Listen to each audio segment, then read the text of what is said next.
Okay, good morning. I'd like to call the meeting to order. If you would stand and join us in the pledge, please.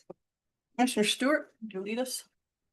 Pledge allegiance to the flag of the United States of America and to the republic for which it stands, one nation, under God, indivisible, with liberty and justice for all. Thank you. First thing on our agenda this morning is the consent agenda. Consent agenda is approved minutes from June 3rd, approved payroll, approved vouchers, approve and sign monthly earnings and collection statements from the clerk of district court, and the sheriff. Approve and allow chair to sign U.S. Forest Service grant modification. Approve and allow chair to sign LEC 225 agreement. Approve and sign updated Cody Shooting Complex lease. Approve and allow chair to sign RRF grant. Approve and sign letter of support for America's 250 cook-off celebration. Approve and allow chair to sign UW annual compensation agreement, and approve out-of-state travel for the events department. Questions or pleasure of the board? Madam Chair, I moved we approve the consent agenda as presented. Second. It's been moved and seconded to approve the consent agenda as presented. Any discussion on the motion? Madam Chair, just to take the opportunity to clarify for the public, it's the Cody Shooting Complex lease, not the Wyoming State Shooting Complex lease, just so that people know to differentiate the two. Thank you. Okay, any further discussion on the motion? Hearing none, all those in favor? Aye. Anyone opposed? Motion passes. Thank you. The next thing on the agenda is the DSR update. And with that, we'll say that DSR 1 is now ready to go back out for public review. It will be published, the notice will be published in the paper on 6/19. There's a 45-day review period. The public hearing will be held August 5th, 6 p.m. at the Cody Auditorium. The full document will be online. You can reach it at engageparkcounty.com on the Park County website. Comments on that document should be received by Friday, 11 a.m. on August 1st to be updated and put with the public comment from the public hearing. Remember, DSR 1 is not the uses and zoning. It is mostly statutory changes, definitions to comply with state and federal changes, and some reworking of the processes and how the processes move forward that we currently have. So with that, that will be DSR 1. There will be hard copies available for review at the Cody Library, the Powell Library, the Park County Planning and Zoning Office, and the Park County Commissioner's Office, if you choose to want to read a hard copy. On DSR 2, we are still on hold, waiting for information from the consultant of gathering all of these summaries from the public input. And we still believe that's going to be another month before we will be seeing much of that information and working forward on DSR 2. So, any questions from the commissioners or thoughts?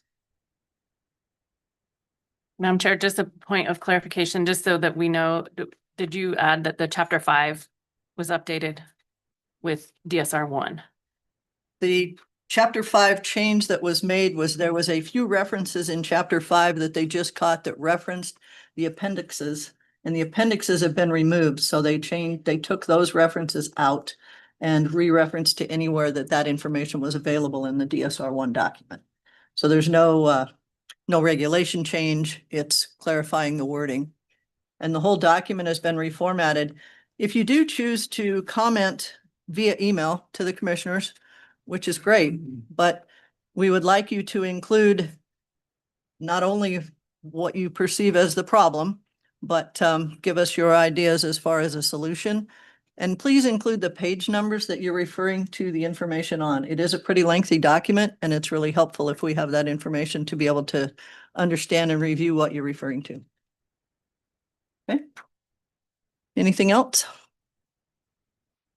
And Madam Chair will be on the radio to discuss it again on Friday. So just a quick promo On my calendar. for those who want to tune in. Okay, As long as she speaks and doesn't have a word salad. Should be good. all right. Let's move on. Well, the first thing is a 9:40 public hearing, so we have a couple minutes before we can move on. So, Madam Chair, can I take the opportunity then to just clarify one other thing? Recently, there was a letter to the editor, just with some confusion about feedlots. In our working group the other day, we asked that question, because there was a conception that maybe, there was an effort to restrict like 4-H feedlots, and I just want to set the record straight that that's not the case. Trying to find my notes on it, but basically, it's the language is just going to be commercial feedlots that we're looking at, not 4-H operations or anything like that. So just wanted to set the record straight on that as well. yep. Okay, thank you. You can come up to the table, Carrie. Did anyone get a printout of all the ones? We did. We did. It's in our SharePoint. It's quite the list. It's Oh, thank you. Got right hand fire with it. cool. Yeah, I had a magnet for that. I have it. Thank you. Easier to read close enough. Yep. We're a dry county. There it is. Doesn't appear that way.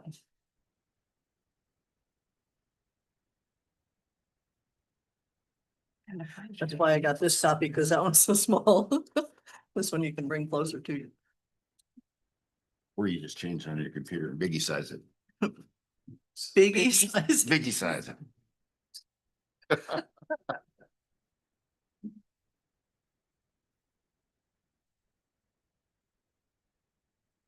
I do. I automatically hit everything at 125%, you know. Because this is the time of year when they all have to do it.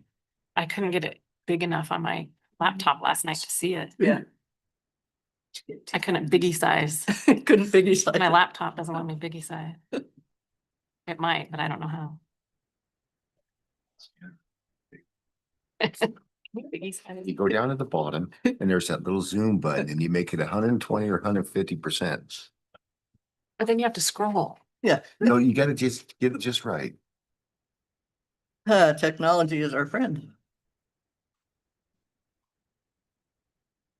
Kind of makes me want to go to Wendy's for, give me a Frosty and some fries, you know.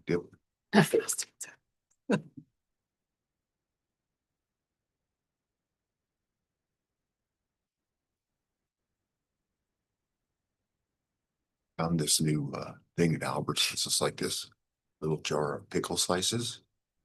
Oh, that's what I was trying to find. Was my I notes can on just that. eat the whole, But the state statute like is $9 and 5 minutes, I'm done. Good Bloody Marys.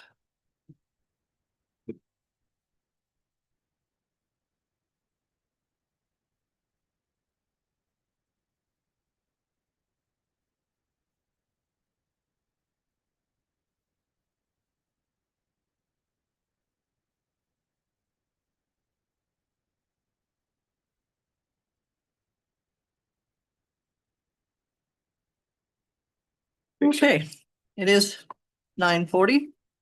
We have a public hearing regarding liquor license renewals. It's an annual situation, and we have Carrie Smith from the Park County Clerk's Office. Thank you. Good morning, Madam Chairman, Commissioners. The Park County liquor licenses are up for renewal. The term goes from July 24th of 25 to July 25th of 26. We have 23 full retail liquor licenses.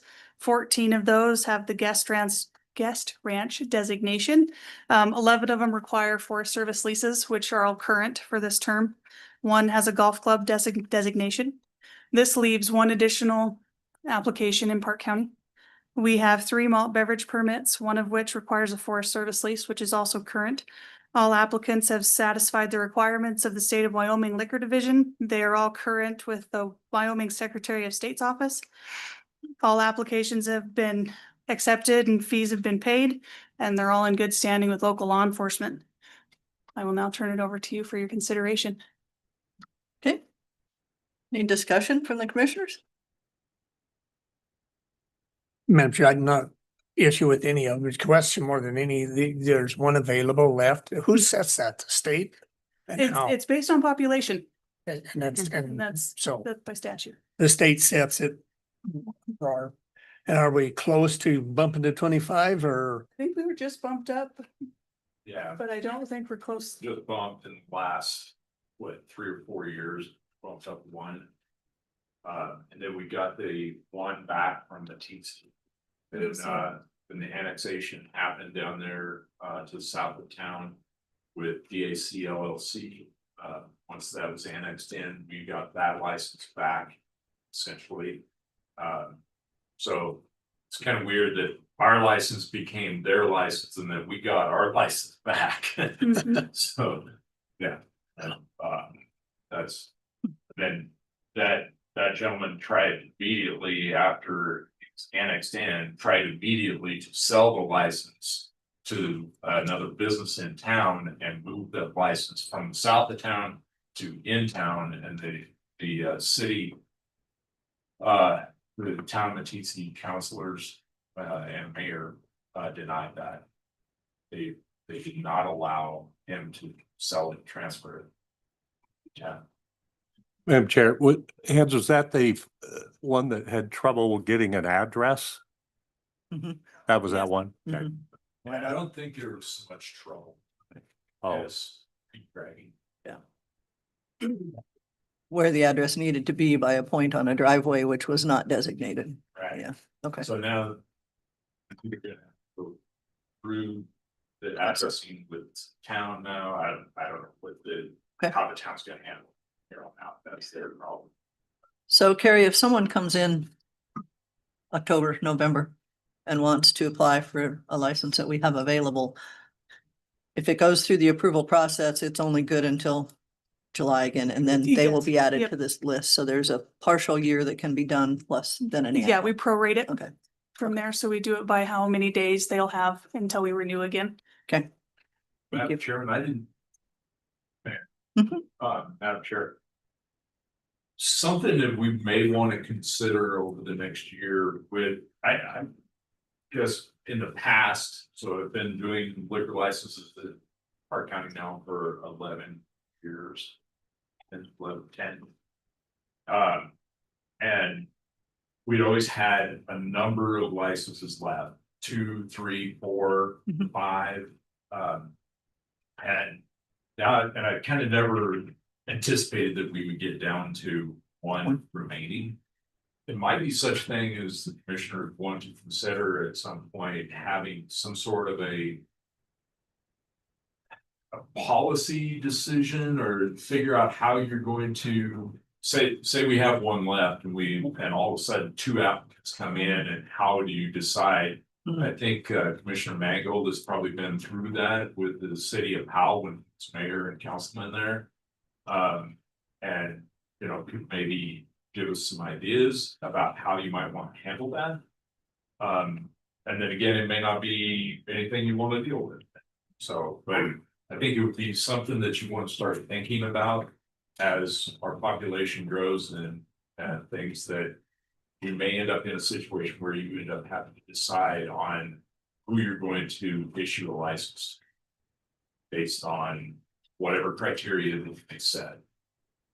Just Okay. not a decision you need to make today, but it's something you may want to think about. And if you think that that's something that you want to do, you can direct us to look into that and maybe assign Chairman or Commissioner Mangold as chairman of that committee.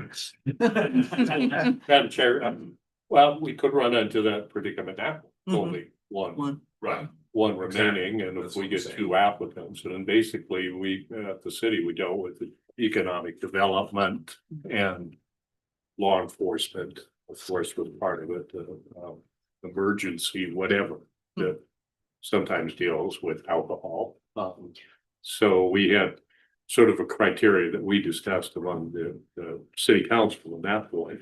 I don't know if you want to put with only one left, as some kind of moratorium, or if you want to put an application deadline, or if you want to advertise that we only have one left. I don't know if you want to go in that direction or just go first come, first serve. So, but the problem you run into is if you run out of liquor license, then the value goes up pretty high, and then these establishments want to sell property with their liquor license, so then you become chaps. So what does happen, say one of these properties listed, does sell? The license automatically stays there? It has to be redone under new owners with an application? Okay, Madam Chair. okay. Right, the new owner will then come in and make an application for transfer. Mhm. Which we thought you were going to have one. Well, you did have one about a month ago. Okay. We thought we were gonna have another one out in North Fork that was transferring, and it still may transfer. That entity has applied for renewal, but yeah, so there's nothing that says that the new owner automatically gets that Okay. license. They come in and they make an application for that license. And because there's a number left over, Mhm. they could not apply for it and then come back and apply for a new one. That the old license would go dormant as soon as the property sold. Okay. That's where the term of that license ends. Okay. Commissioner? So, Madam Chair, another question then for staff is, under this, they're all listed as a type of retail liquor license, right? But under designation, you have, like, as you mentioned, the guest ranch. So there's only 8 that don't have a designation listed on my list, 8 out of the 23. Is that number limited by the state as to types or designation types? So I guess where I'm going with this is looking towards the future. I mean, we're obviously overrun on guest ranches having liquor license. I'm not against that. I'm just, is there I mean, if somebody wanted to open a bar restaurant, I mean, that serves everybody alongside the road, that's where it's very limited to the availability. I mean, because majority of them by far are just, I'm not gonna say private guest ranches, but reservation only type restaurants. Most of them. I mean, you can go there, and I'm guessing I've looked at some of these guest ranches, and yeah, you can pull off the street, but most people don't know that and they don't.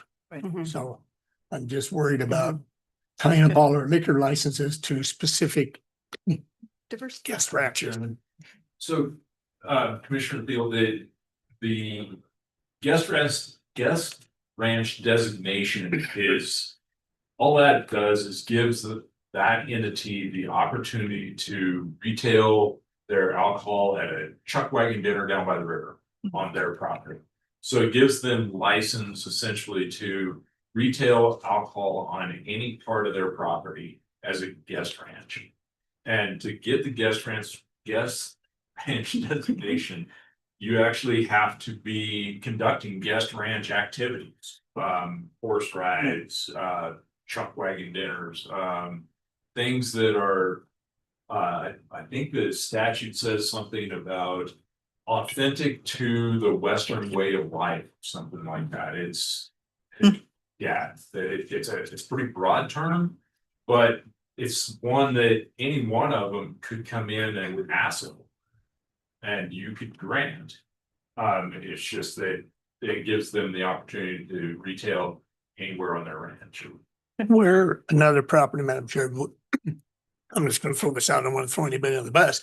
Otherwise, you're saying can't serve it outside? Not supposed to be. Right, they're supposed to, they could have people take it outside, go out on their deck or whatever, and go, walk down by the river. I'm not saying they do, but I'm just saying if you had, you got a big park area there and they want to have an outside bar for an event They need to get a special permit from us. or a guest rent designation. Or a guest ranch. Who, if they were going to do the guest ranch designation, they would then have to actually provide guest ranch type activities at their place. Yeah. Horse rides. Commissioner, we need to keep moving a little bit. We have Yeah, a- well, Madam Chair, real quick. If I remember right, when I was down in the Wood River, we could sell off-site, but we had to sell out of one location. But so You're on that. So we have one location we can sell out of. So if you walk in, we can sell alcohol from right there, but we can serve it anywhere on the property. Right. But if we're gonna sell So, to well, you can- outside, if you roll in here and or sell, we have to sell it from the one location. Right, if I'm coming in just off the road, then Right. I, yeah, 6-pack of beer to go. So I'm gonna make a This is a public hearing, so I need to ask if there's any public here that would like to comment on these liquor licenses renewals. Any public that would like to comment? For the third time, is there any public here that would like to comment on the liquor license renewals as listed? Madam Chair, I move we close the public hearing. second. Been moved and seconded to close the public hearing. Any further discussion on the motion? Hearing none, all those in favor? Aye. Anyone opposed? Okay. Pleasure of the board. Madam Chair, I move to approve the renewal of the liquor licenses listed as presented. Second. It's been moved and seconded to approve the renewal of the liquor licenses as presented. Any further discussion on that motion? Hearing none, all those in favor? Aye. Anyone opposed? Motion passes. Thank you. Mr. Teal, are they having a hard time drinking it idlewise? I had no problem at all. Yeah, just worried. Thank you. Thank you, Carrie. So is this, I mean, I know we're still a minute or two away, so can I ask, the designation, is there a list of designations that are by the state, or is this our own county Yeah, in thing? statute. But so the one that's really relevant, there's restaurant licenses, and there's bar and grill licenses, and there's. But these are designation lists by, that says the state, you issue one of these. But they don't issue, I mean, like all them dude ranch things, that's just when you check the box. Yeah. It's not like they're limited so many. You Right. just check the box. Yeah, we have 24 licenses available, we could have 24 guest ranches. Or you'd have none. But the type is the same regardless, Right. until you get clear down to like Well, malt beverage or satellite. And malt beverage is not available to, or guest ranch designation is not available to malt beverage license. One more Getting question. thirsty. was gonna say, I was thinking the same thing. I'll take two. And assume that. As long as we have 1 minute, you also have the temporary, like an SUV or some Right. event We've that got wants the- to happen. Yeah, we got the special permit. Special or permits. Catering permit and Okay. malt beverage. And the other thing with the That are full, like 24-hour. Retail. Okay. full retail, you have to have a food license by Oh, the state. okay. What? To have the full retail, you have to have a food license, but, oh yeah, we got audited Well, down there. you're serving food, yes, you have to have. Yeah. a food license, but you can have a full retail license, full retail liquor license without a food permit. But I wouldn't be able to sell food. Right. Okay. But once you add food, then yes, you have to go through the state. and do it. Okay. No Bloody Marys.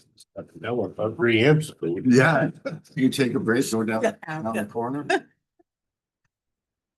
Okay, next thing on our agenda. Public hearing, the road vacation and amended plat for the Garland Church property. County Engineer Brian Everett. Thanks, Madam Chair. As you recall, a few months ago, several weeks ago, we received a petition from the, on behalf of the Garland Community Church there to, looking to sell that property, was interested in vacating, public easements associated with the roads and the alleys that surround that piece of property. And, once that petition was submitted, and there's been others within the the town side of Garland. We've done similar in Ralston. That involves the alleys and roadways in that vicinity. Once that petition was submitted, the commissioners then moved to accept the petition. I apologize, I don't have the dates or anything in front of me. And then assigned a viewer, which was Rusty Blau, to go and look at it, which was first step in the vacation process, and then come back and report, which he's done. He did that at the last meeting. And then since that time, since the last time we got together, public notices were sent out to all the area landowners. And we did this simultaneously with a amended plat process, so we satisfied the planning and zoning requirements for notifications and the state requirements statutory for road vacations, alterations, and establishment. And so that public notice has since ended, published in the paper, plus sent to the people. And Hans can verify on this, but we received no claims for damages or objections related to those alleyways. That's correct, Madam Chair. And, there was, I think we did get notification from Northwest Rural Water about needing to make sure we reserved an easement, which Rusty has done. He's worked with with Northwest Rural Water to establish that and indicate that on the amended plat. So that's in the works. And so I'll kind of turn it over to Rusty. We want to make sure for the record, we identify what exactly is being vacated. But then it's really up to you whether you want to move forward with no objections and with what the viewers report recommended. We see, I guess our recommendation would be to move forward with the vacation, or I say move forward with to go ahead and finalize the vacation, file the record of survey, which in this case is an amended plat, which serves both purposes, and then establish it as such as the roads, alleys being vacated around that church property. The rest, you want to kind of take over and say Okay, what? the vacation, the streets and alleys that would be vacated is the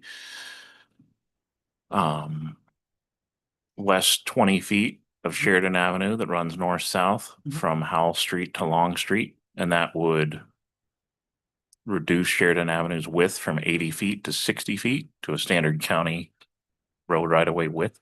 And Madam Chair, I'll just say that's consistent with the rest of that Sheridan along the way. There's been previous vacations on that. Mhm. Okay. And in keeping with that same consistency, the west alley along the boundary of the town will also be vacated from Howell to the north boundary of Garland there to Long Street. And then the remainder of Long Street that's not vacated, basically from the Sheridan Avenue intersection with Long Street to the west will also be vacated by this plat. Okay. From the center line of Sheridan Avenue to the east,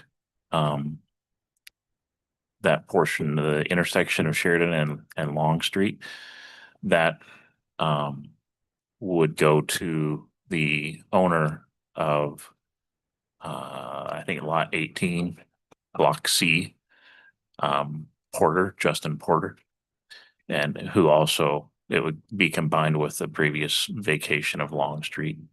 And that's kind of by default, like case laws, when you vacate a street, half of the street goes to the adjoining lots and the other half goes.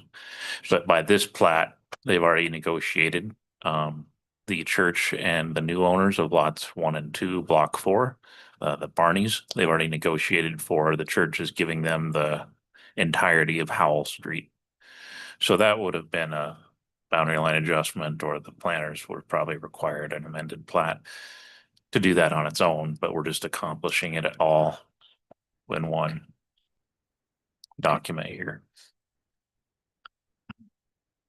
Are those Howell and Long, as they're listed or shown where you're vacating, they're not really used or they don't go anywhere? Right. If you're on the ground or in a plane, you'd never realize there's a street Okay. there. It's vacant land. That's what I thought. Okay, Madam Chair, Sheridan looked like it's maintained. Will that continue then? Who's maintaining it and will they continue to do it? Right now, I don't believe that ends with me. I don't believe, We do a little bit there. Okay. Probably because it was dedicated to the public in Yeah. 1905, Yeah, obligating the county at that time. we have several that we don't though. Yeah, I wasn't aware that we do anything on it. It was a big market. It gets very minimal. Maintenance. Okay, this is a public hearing.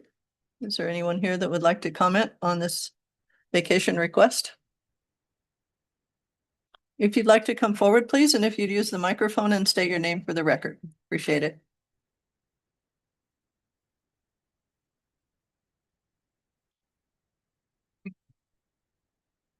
Madam Chair, Commissioners, Tony Rutherford, Manager at Northwest Rural Water District. Appreciate your time this morning. I have worked back and forth with Rusty a little bit on this. We provided him with some language that we'd like to see on the plat.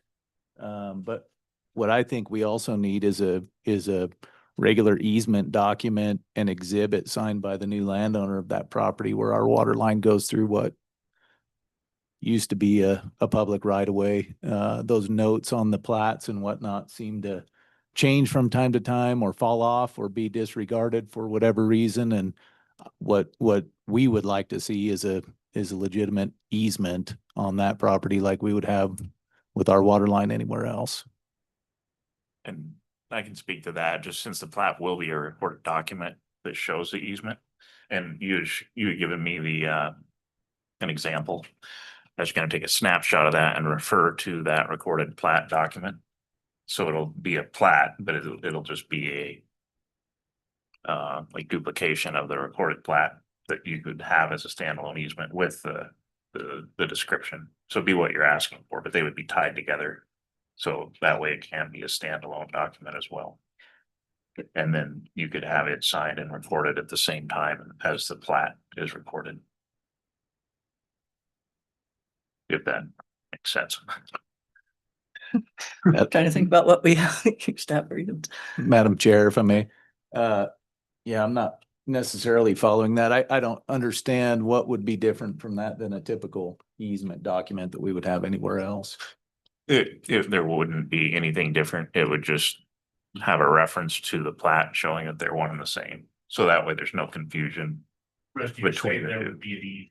Yeah, there'd be the easement.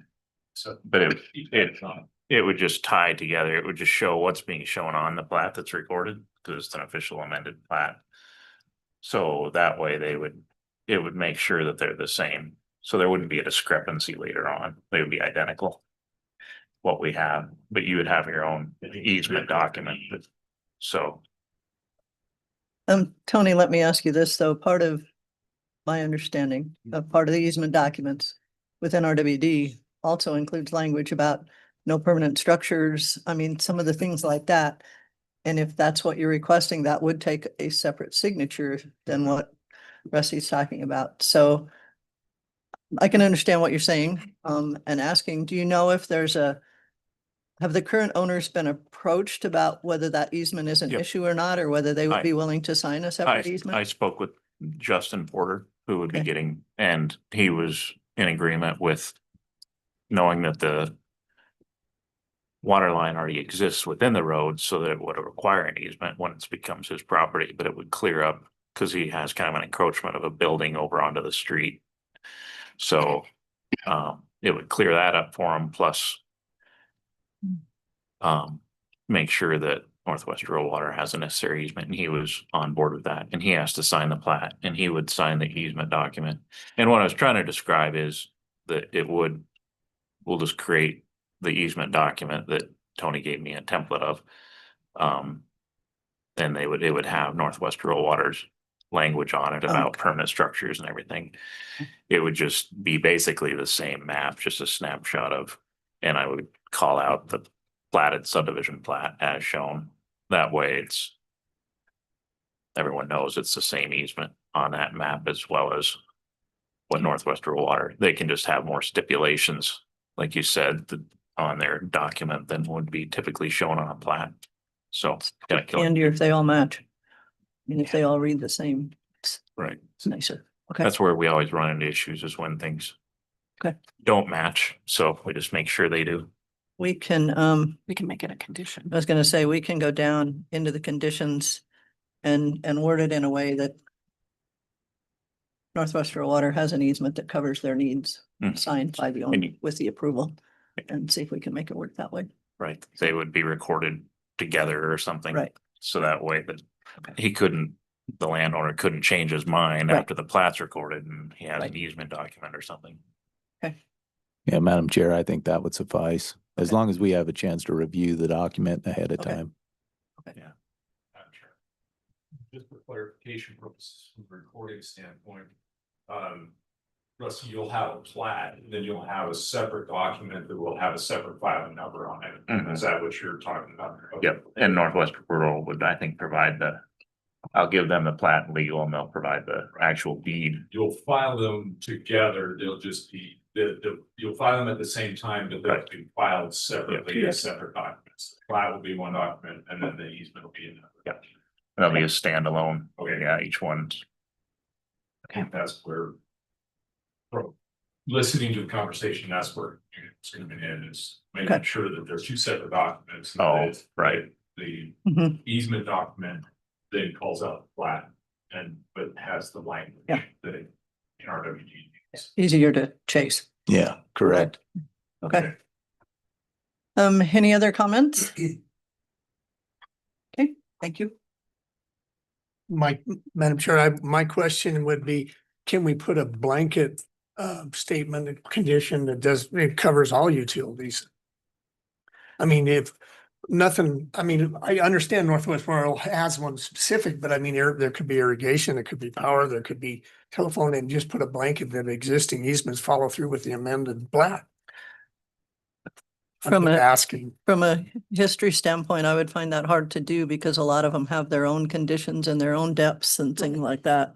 So if you just make a statement that they have an easement, it's not really conducive to them to make sure that they have consistency through their easements with depth or structures or things in the way. I guess that would be my understanding. Well, and also, Madam Chair, I'll say that I guess statutorily, we're required by statute to reserve an easement Mhm. for a utility that exists like that, which is Northwest Rural Water that's established.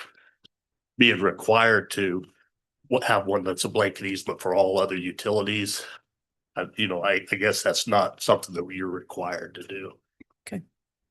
That becomes something if another utility comes in, they work that out with the private landowner. And they don't exist right now. Correct. Okay, Right. I guess I understand what you're saying. Yeah, so we'd be reserving for something that Right. we don't know Don't know if it's ever if gonna it'll happen. ever happen or. No, Madam Chair, I think that clarified. I was gonna say, why would we do an easement for a utility that doesn't exist? Right. Exactly. Yeah. Okay. So the only one we know exists right now is Northwest Rural. Correct. Okay. Correct. Everything is in Sheridan Avenue as it exists now, but then it's just to serve the existing homes on Sheridan Avenue. So Right. it doesn't Okay. go beyond. Okay. You could do what you're wanting to do. It's just not required statutorily to do that.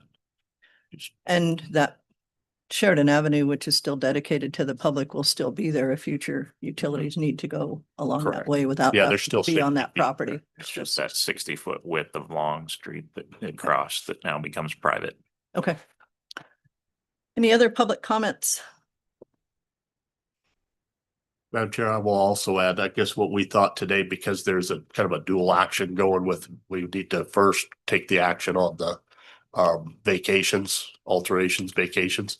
And then and that can be done just with a motion and kind of be done with it. And then if once that's done, then I think P and Z would step in and on the amended plat, I think that would be a resolution of that. So just wanted to clarify that. Thank you. Okay, one more time. Any other public comment? Seeing none? Madam Chair, I move we close public comment. Second. Close the Limit- public hearing. I should- Been moved and seconded to close the public hearing. Any discussion on the motion? Hearing none, all those in favor? Aye. Anyone opposed? Motion passes. So with Brian's Two-part. explanation. We have the alteration / vacation as stated. Is there action from the board on that? Excuse me. And or amending the conditions. Madam Chair, I move to approve the altercation of road vacation portion of the said property of the Garland original town site of Garland as listed. I don't know how else to word it. Second.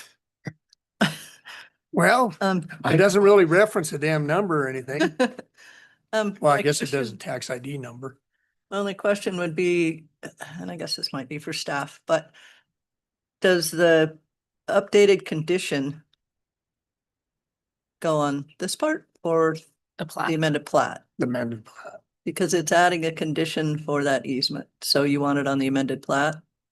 I think for this, Uh-huh. all we would need is that, you get a vacation with the understanding that the county is reserving an access, just that simple.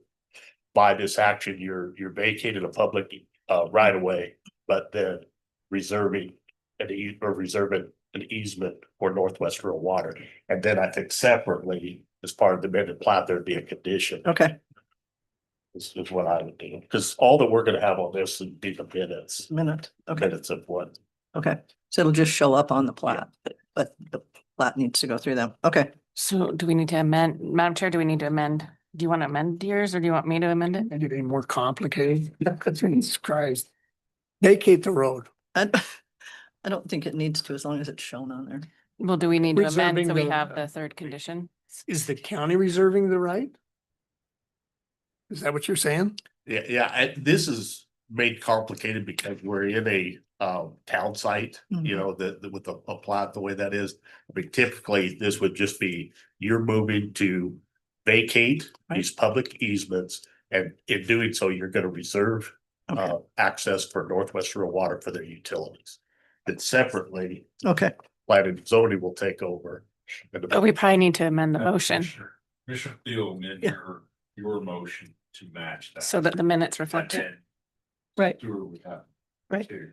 So you're amending your motion to reserve the easement. What he for said. NRWD. Okay. All right. Jeff Lloyd. And And I Commissioner, accept the amendment. you're, okay. So. Yeah. So right now, we have a motion to accept the alteration vacation as presented with reserving the right for the NRWD easement, the plat. Correct?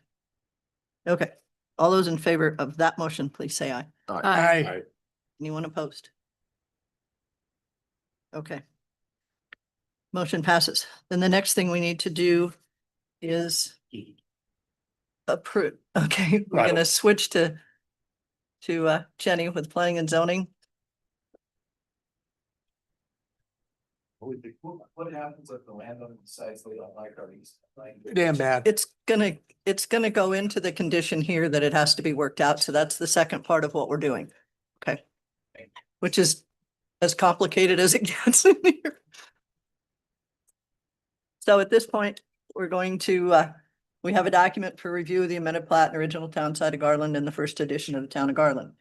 And with that, as we just got done discussing, there are a couple of conditions on what was listed with the staff recommendation. Jenny, did you want to read the two that exist into the record? Sure. And Madam Chair, if I may, hold on. Brian did have a good point. I'm just thinking that should we have the public hearing closed for this? Does it need to be open for the amended plat? Public hearing was really for. Oh, So. Right. I should have said something. No, I was not thinking either. okay, because that was done by motion, I need a motion to reopen the public hearing. Madam Chair, I move that we reopen the public hearing for the amended plat of the Garland Town Site. Second. All those in favor? Aye. Anyone opposed? No, I just not sure you can do that, but whatever. Can. No. I didn't vote. I'm sorry, I voted aye. Okay, You didn't so, read my mind? I was Okay. thinking. so if you want to do your review, then we'll ask for comments one more time. Okay, wonderful. I think that Brian obviously covered, Brian and Rusty covered everything that is happening with this plat. The only thing that I would add is just to clarify that with the Barney property, this is actually merging together with the street and alley enclosures, lots 1 and 2 as well. Okay. In block 4. And other than that, I feel like everything in our findings ready, if you're okay with that. So the conditions that we would recommend, I rough drafted the additional conditions. So I'll just read 1, 2, and 3. That we recommend. Number 1, following board approval of the plat, the applicant shall, in the presence of a planning and zoning department staff member, record the plat and all required supporting documents in the office of the Park County Clerk. Number 2, the applicant shall provide a separate easement document for a Northwest Rural Water easement as shown on the amended plat and as approved by NRWD for recording with the amended plat. And number 3, the applicant shall comply with standards in the Park County Development Regulations and the minimum subdivision requirements as set forth in Wyoming Statute 18-5-306. We stand for questions. Okay. Any questions for staff? Is there any public comment?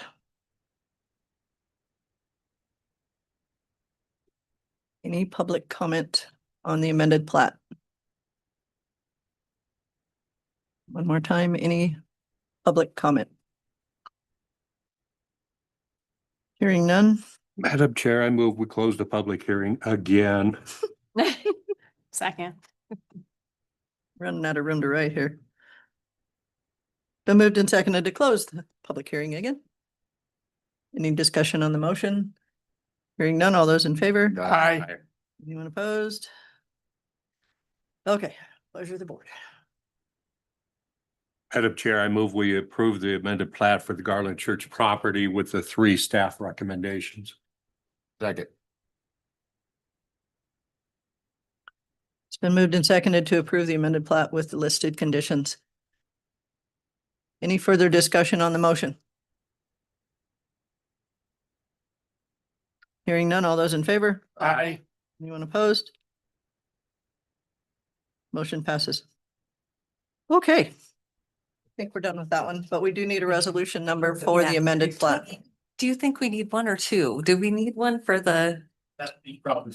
Okay. We don't need a resolution for the vacation? vacation. Okay, Okay, that was already done. Okay. Vacation, we could have just been fun. okay, Yeah, the vacation, it's because we've already done the resolution. okay. Right. So we just need a resolution number for the amended plat. 41, thank you. All right, Thank you. Okay. Our next thing is at 10. Now we all need a vacation. Yeah. Our next agenda item is a public hearing at 10:30.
minor subdivision number 90 sketch plan review.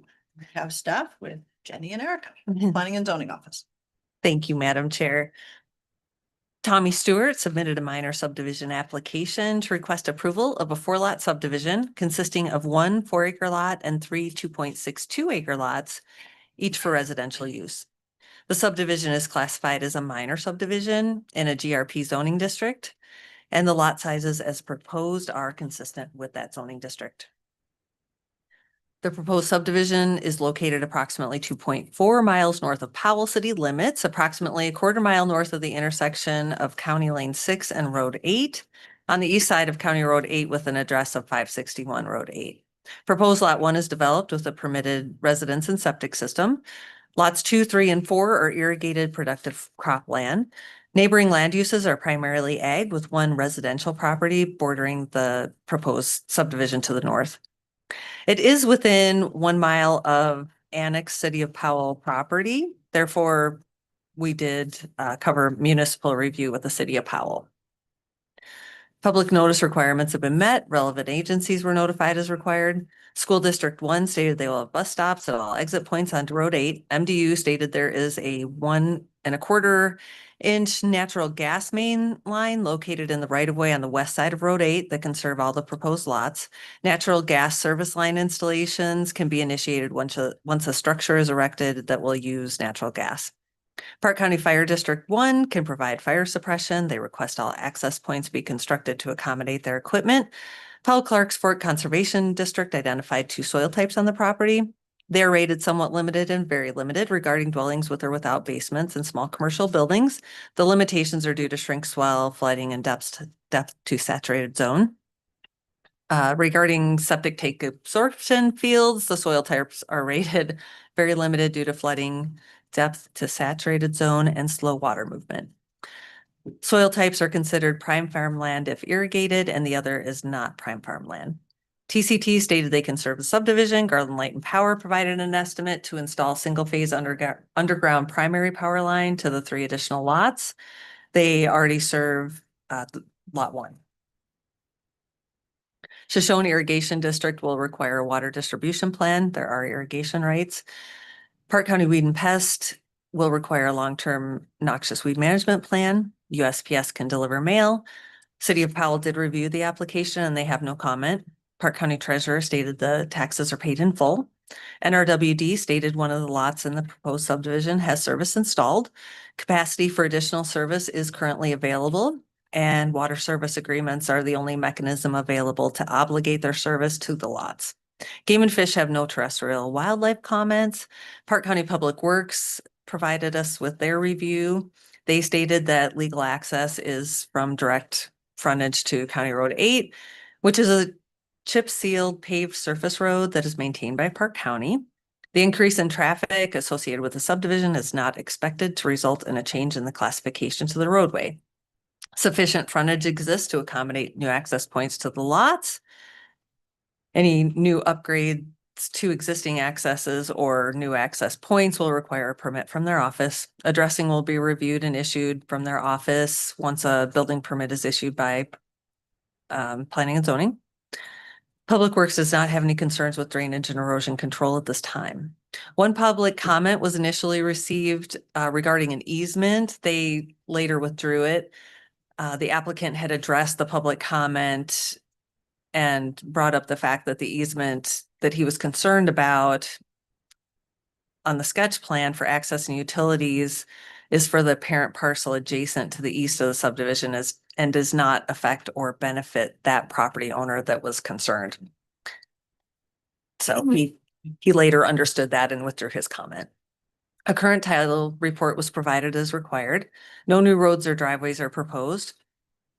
Well, individual driveways will be completed by the applicant or by the new lot owners. Solid waste disposal services are available. No known hazardous features exist on the property. Percolation tests were completed on lots 1 and 4. The applicant noted the holes did not percolate, which indicates a rate in excess of 80 minutes per inch. Groundwater exploration cuts were made on lots 1 and 4 to approximately 8 feet. Groundwater was discovered at 8 feet, and the applicant noted evidence of groundwater at a depth of 4 feet. Therefore, engineered septic systems may be required due to the slow percolation rates and high groundwater. The parcel is located in an ag overlay district. There will be a reduction in land available for ag use. However, the new subdivision is not expected to cause further disturbances of weed development, pests, and litter or domestic pets. The Planning and Zoning Commission reviewed the sketch plan and recommended approval with conditions. No stream or river is within or adjacent to the proposed subdivision. Utility requirements pertaining to sketch plan have been met with the exception that power service is not adjacent to each lot. Therefore, a subdivision improvements agreement will be required. Lot standards have been met. Common maintenance of facilities is not proposed. No sidewalks, street lighting, alleys, or open spaces are proposed. An HOA will not be required unless common facilities are proposed. It appears that livestock can be legally run at large on lands adjacent to the subdivision. Therefore, the subdivision is subject to the fencing statute in 18-5-319. The proposed lots appear to be adequately sized to allow for development, and all approval standards requirements pertaining to sketch plan review have been met. Planning staff recommends approval of sketch plan of 561 MS-90 with the following conditions. And Erica's going to read the conditions for us. Condition 1, the applicants shall provide all easements as requested by applicable utilities and special districts, irrigation districts, or public agencies providing services. The width of any utility easement shall be sufficient to allow adequate maintenance of the system, but in no case shall such utility easement be less than 20 feet in width. Easements must be identified on the final plat.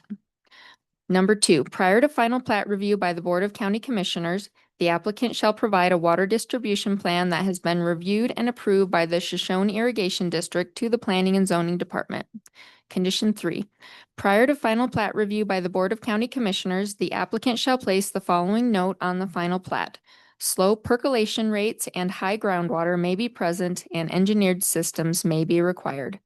Number 4, in regards to domestic water, prior to final plat review by the Board of County Commissioners, A, if the applicant chooses to serve the lots by NRWD taps, the applicant shall provide an executed water service agreement with NRWD obligating service to lots 2, 3, and 4. Or B, if the applicant chooses to serve lots 2, 3, and 4 by a well, the applicant shall provide a water analysis from a well within 1/2 mile of the subdivision. Or C, if NRWD taps for lots 2, 3, and 4 are not proposed and a well is not available for sampling within 1/2 mile, the applicant shall place the following note on the final plat. No water analysis was conducted and the availability and quality of portable water is unknown. Cisterns may be required. Condition 5, prior to final plat review by the Board of County Commissioners, the applicant shall provide evidence of 1, an existing legal perimeter fence as prescribed by Wyoming Statute 11-28-102. 2, written consent from all adjacent landowners a perimeter fence is not necessary.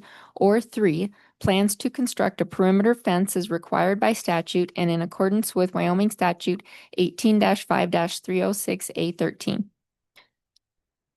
Number 6, prior to final plat review by the Board of County Commissioners, the applicant shall submit a completed affidavit of subdivider's compliance with Wyoming Statute 18-5-319 to the Planning and Zoning Department. Number 7, prior to final plat review by the Board of County Commissioners, the applicant shall submit an appropriate subdivision improvements agreement, if applicable, addressing all applicable required improvements, for example, utilities, water taps, fencing, etc., for review by staff and approval as to form by the county attorney and approval of the board. Number 8, prior to final plat review by the Board of County Commissioners, the applicant shall place the following note on the final plat. Any proposed water wells on these subdivision lots shall be permitted by the Wyoming State Engineer's Office prior to installation. Number 9, prior to final plat review by the Board of County Commissioners, the applicant shall place a notice of the Wyoming Right to Farm and Ranch Act of 1991 on the plat. And number 10, the applicant shall otherwise comply with standards in the Park County Development Regulations and the minimum subdivision requirements as set forth in Wyoming Statute 18-5-306. We stand by for questions. Thank you. Any questions at this time from commissioners? I have one question, condition 6, explain Wyoming statute 18-5-319. It doesn't elaborate as to what their affidavit is actually for.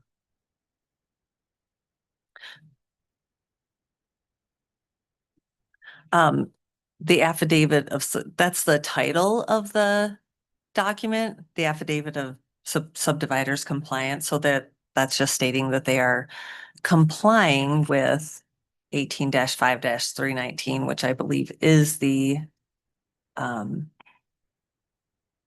fencing part. I don't have the statutes right in front of me.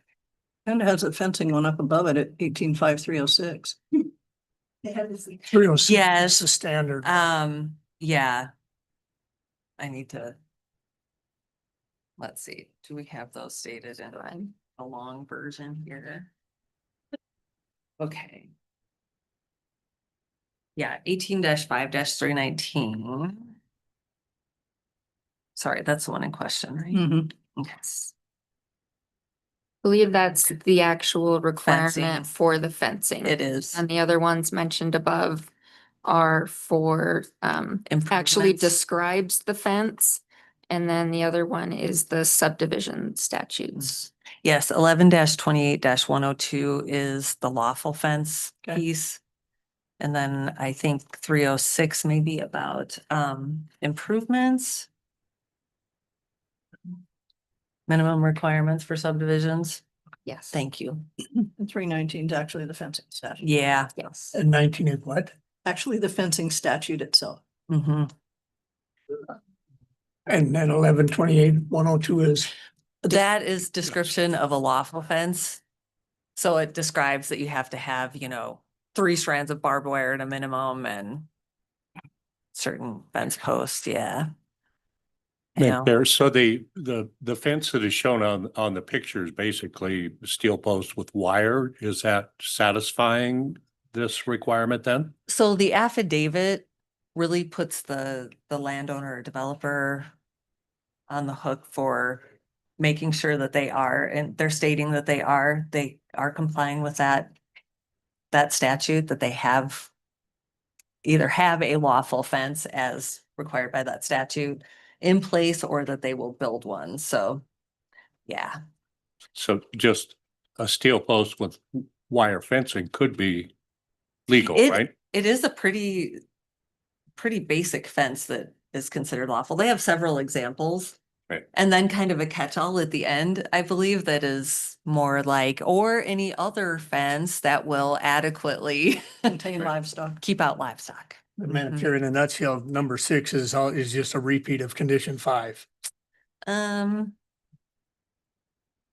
Because it says that Just or 18-5. Well, written consent from the adjacent landowners, perimeter fences are first- necessary. yeah, so first they have to either provide us with consent or their plans to put a perimeter fence up, which means they're gonna have to put that into the SIA. And that says that's in number 5. Yep, that's a number 5, but then number 6 is the separate document that gets recorded with the plat. And that's that affidavit saying, okay, I've either put in the fence or it was already existing.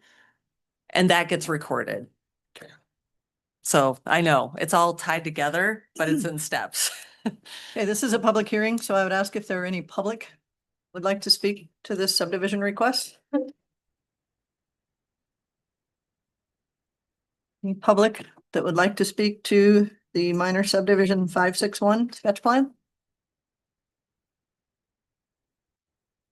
And the third time, any public that would like to speak? Hearing none? Madam Chair, I move we close the public hearing. Second. It's been moved and seconded to close the public hearing. Any discussion on the motion? Hearing none, all those in favor? Aye. Opposed? Okay, public hearing is closed. Questions or pleasure of the board? Madam Chair, this is probably a question that you can answer. In condition 4, It says the applicant chooses to serve lots by NRWD taps. The applicant shall provide executed water agreement. Mhm. I know with electrical, they wouldn't do that. They do with the water taps because it is a commitment. Okay, all right. That's just my question. What's the pleasure of the board? Madam Chair, I move that we approve 561 MS 90 sketch plan review as presented with conditions. Second, Been moved and seconded to approve the 561 minor subdivision 90 sketch plan as presented with conditions. Any further discussion on the motion? Hearing none, all those in favor? Aye. Anyone opposed? Motion approved. Thank you. Thank you. Okay, thank you.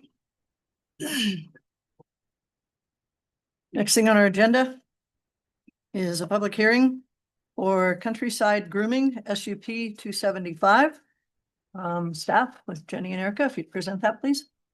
Thank you, Madam Chair. Janine Burrows, as the applicant on behalf of Chris Pelletier, the landowner, submitted a special use permit application to the Planning and Zoning Department requesting approval of a special use permit to operate a dog grooming business in an existing 954 square foot building. The use is classified as a minor commercial business.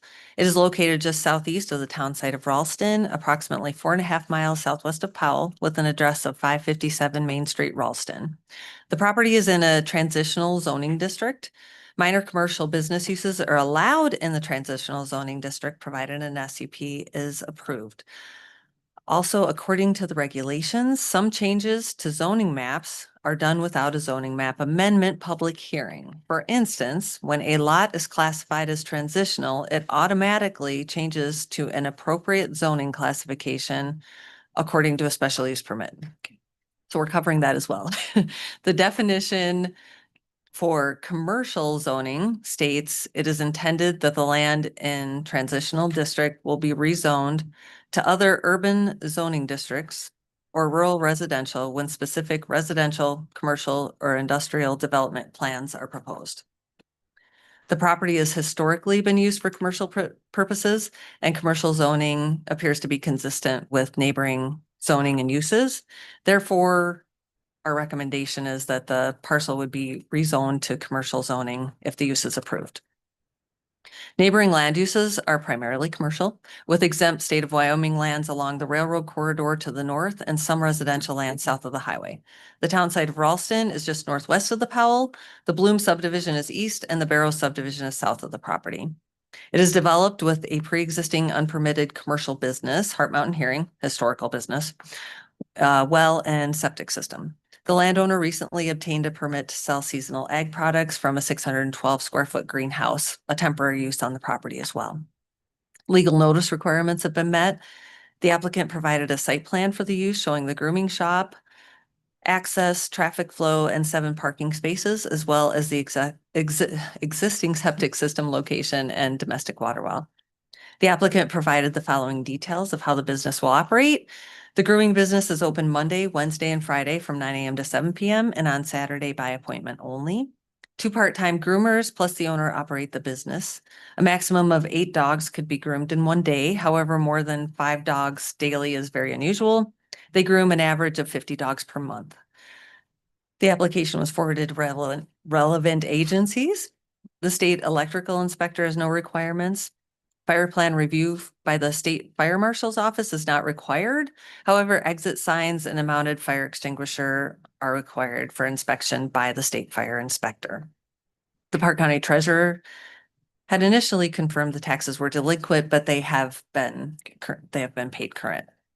YDOT confirmed the highway accesses are commercial accesses and a change in use application will not be required for the dog grooming. Public Works have no concerns or requirements. Fire district can provide fire suppression to the property. Park County Weed and Pest will not require a long-term noxious weed management plan. No public comments have been received. The Park County Planning and Zoning Commission reviewed the special use permit application on May 21st and recommended approval of conditions. The applicant made a statement of compatibility. Their statement is as follows: the grooming business is compatible with other nearby commercial uses. Dogs are not kept outdoors, so the use is quiet. Adequate parking exists for the few vehicles that come to the property for drop off and pickup during the day. No covenants are tied to this property. Outdoor lighting exists on the structure and must comply with county regulations. No known nonconformities exist on the property, and no nuisances have been reported. A soils report is not required. There's no new development. A domestic water well serves the property and is used for the dog grooming. Bottled water is available for human consumption. The property is within Shoshone Irrigation District. They just recently confirmed that there are no water rights or irrigation infrastructure associated with the property. No concerns there. Non-residential uses require one parking space for each 400 square feet of floor area. Since the grooming business floor area is 954 square feet, this would require 3 parking stalls by our regulations. Therefore, they have proved adequate parking is provided. A permitted septic system exists on the property. DEQ will allow the applicant to use the existing system with the following conditions. They stated that the applicant will need to prevent fur and hair from entering the system to the greatest extent possible. And if the system fails or malfunctions, it will need to be brought up to today's standards, which means at a minimum, the leach field will need to be replaced. The existing structure is currently connected to utilities. Exterior signs must comply with county regulations and may require permitting by planning and zoning. Trash is collected on site and hauled off site on a regular basis. No specific criteria are identified. The proposed use is not in any overlay district and site plan review is not required. Staff recommends approval of the special use permit for Countryside Grooming SUP 275 and rezoning the parcel to commercial zoning with the following conditions. Condition 1, Park County noise, lighting, and other nuisance regulations shall apply. Condition 2, prior to continuing the use, the applicant shall provide evidence that they have complied with all requirements of the Wyoming State Fire Inspector. Condition 3, if activities allowed by approval of this special use permit have ceased to occur for at least 1 year after having been established, the SUP shall expire and no such activities may resume unless an application is filed and approved in accordance with the procedures for review of new SUPs. The planning director may extend this time limit 1 additional year when the activities permitted by the special use permit have been delayed due to circumstances beyond the applicant's control. Extension requests must be submitted to the planning director prior to the date of expiration of the SUP.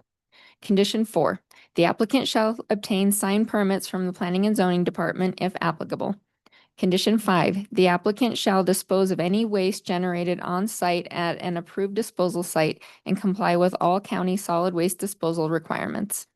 Condition 6, the applicant shall take measures to prevent fur/hair from entering the septic system to the greatest extent possible, and should the septic system fail or malfunction, it shall be brought up to today's standards, which means at a minimum, the leach field will need to be replaced. Condition 7, the approval of this SUP shall change the zoning from transitional T to commercial C. And condition 8, the applicant shall otherwise comply with standards in the Park County Development Standards and Regulations. We stand by for questions.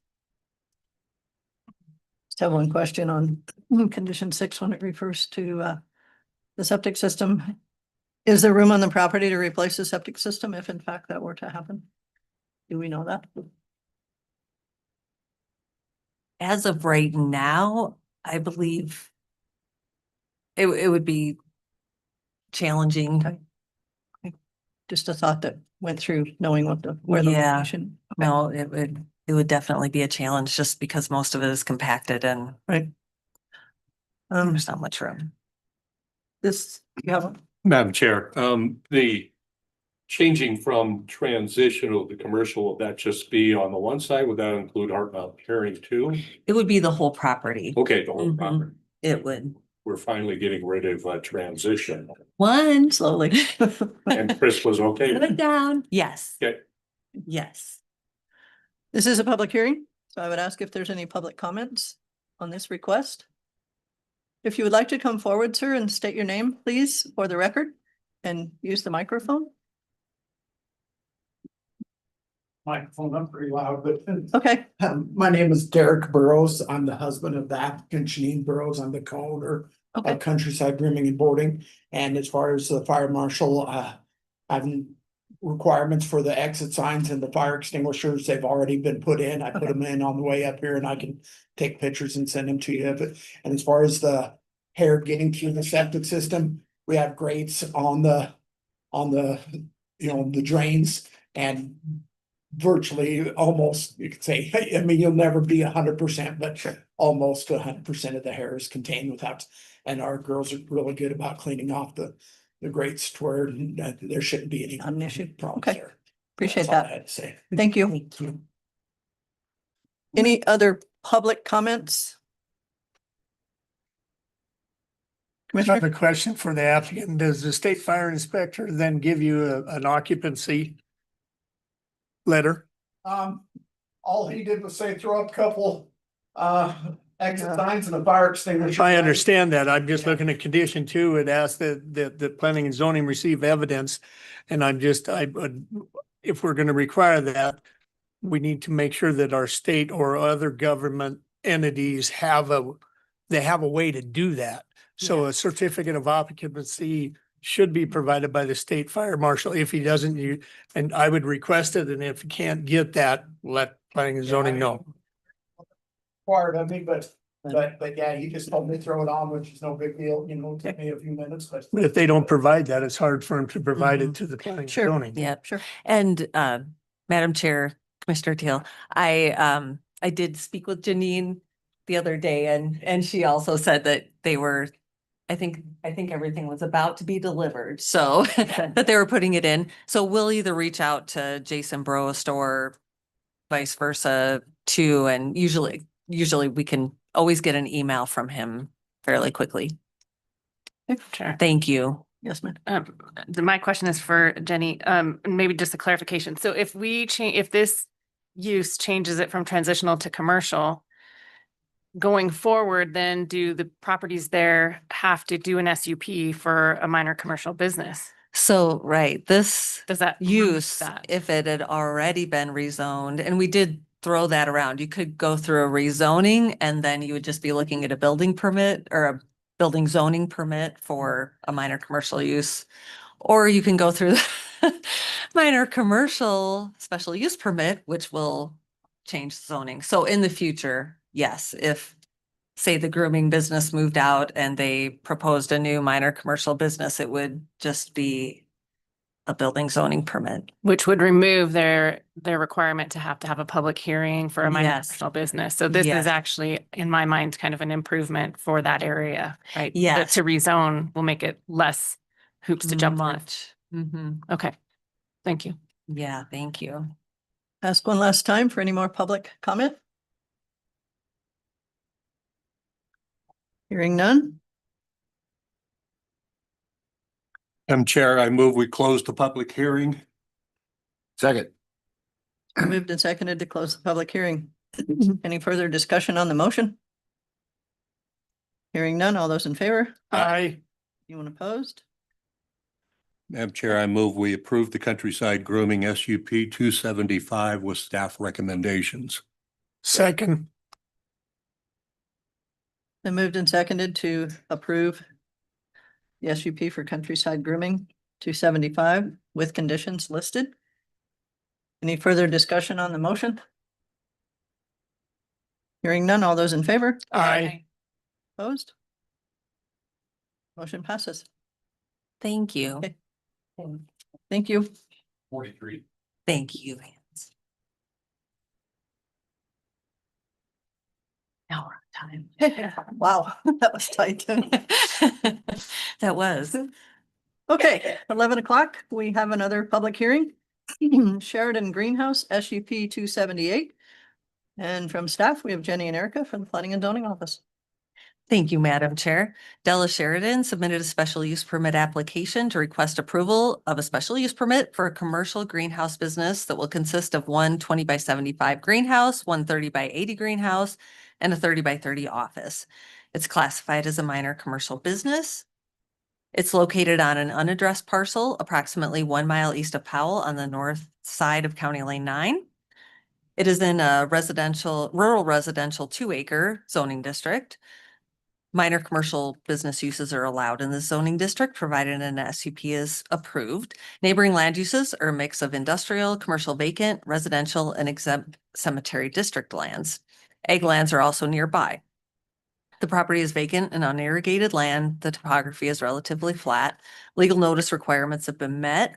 The applicant provided a site plan drawing showing the greenhouse structures, the office structure, 13 parking spaces, well and septic system, proposed locations, utility infrastructure, a proposed sign location, the main driveway, and the applicant's future residence, NRWD infrastructure, and the septic system for the residents. The applicant provided the following details of how the greenhouse will operate. It will be seasonal commercial greenhouse business specializing in annual and perennial flowers, garden fruits, and vegetables, as well as trees and shrubs.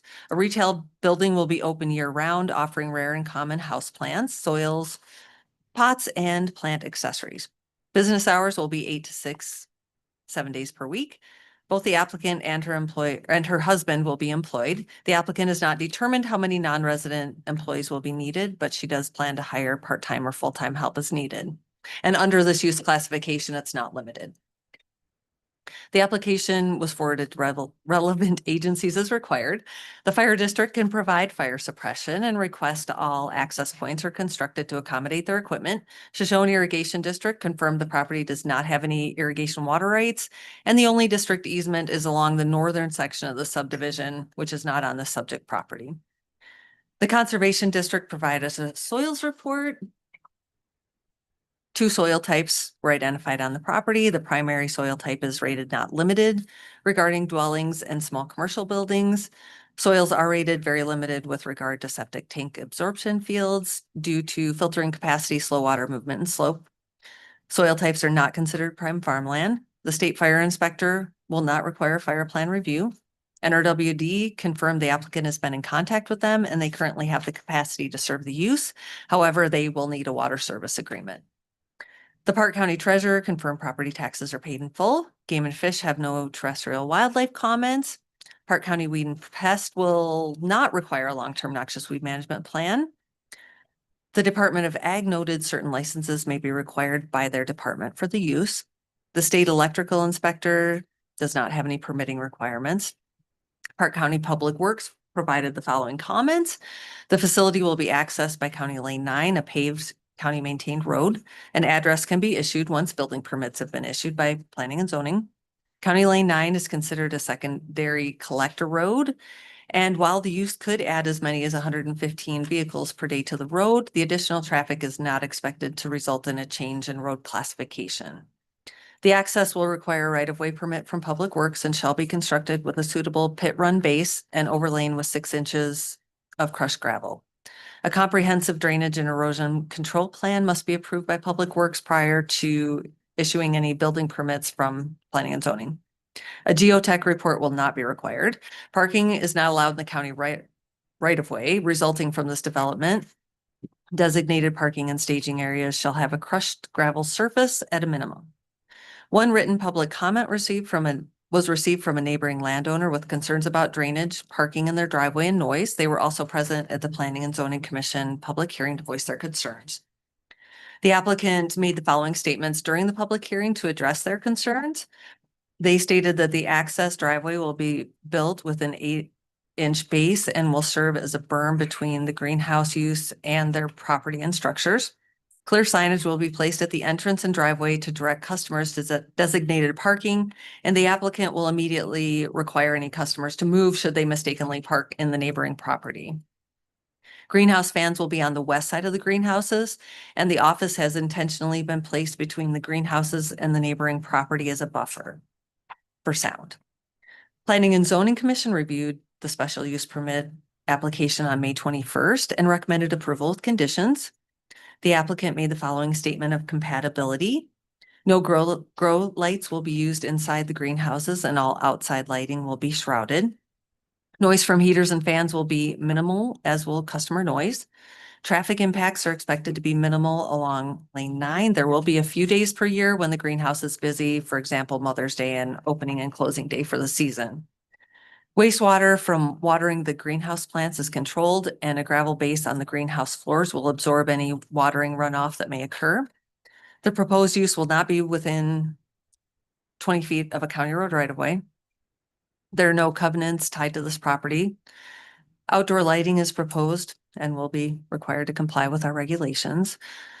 No nuisances have been reported. The applicant plans to drill a domestic water well for plant watering in the greenhouses. Non-residential uses require one parking space for each 400 square feet of floor area. The total cumulative building size proposed is 4,800 square feet, requiring 12 parking spaces. And the site plan shows 13 available parking spaces. The applicant proposes to construct a septic system to serve the greenhouse office. A permit to construct will be required from planning and zoning. Electricity is proposed by Garland Light and Power, and natural gas will be served by MDU. A sign is proposed and will require review and permitting by the county. No specific criteria are identified for this use, and the proposed use is not in any overlay district. No hazardous substances will be stored, handled, or disposed of on the site. Regarding fire protection, the applicant stated exit signs and fire extinguishers will be required, and the state fire inspector will conduct a walkthrough inspection prior to opening. And the proposed use is not considered a specific use. Staff recommends approval of the special use permit for Sheridan Greenhouse SUP 278 with the following conditions. Condition 1, Park County noise, lighting, and other nuisance regulations shall apply. 2, no parking resulting from this development shall be allowed within the county road right-of-way. 3, prior to commencing construction, the applicant shall submit a drainage and erosion control plan which has been approved by the county engineer to the Planning and Zoning Department. 4, prior to commencement of construction of the septic system, the applicant shall obtain a small wastewater system permit to construct from the Planning and Zoning Department. 5, prior to commencement of construction, the applicant shall obtain building zoning permits for the greenhouse and office structures from the Planning and Zoning Department.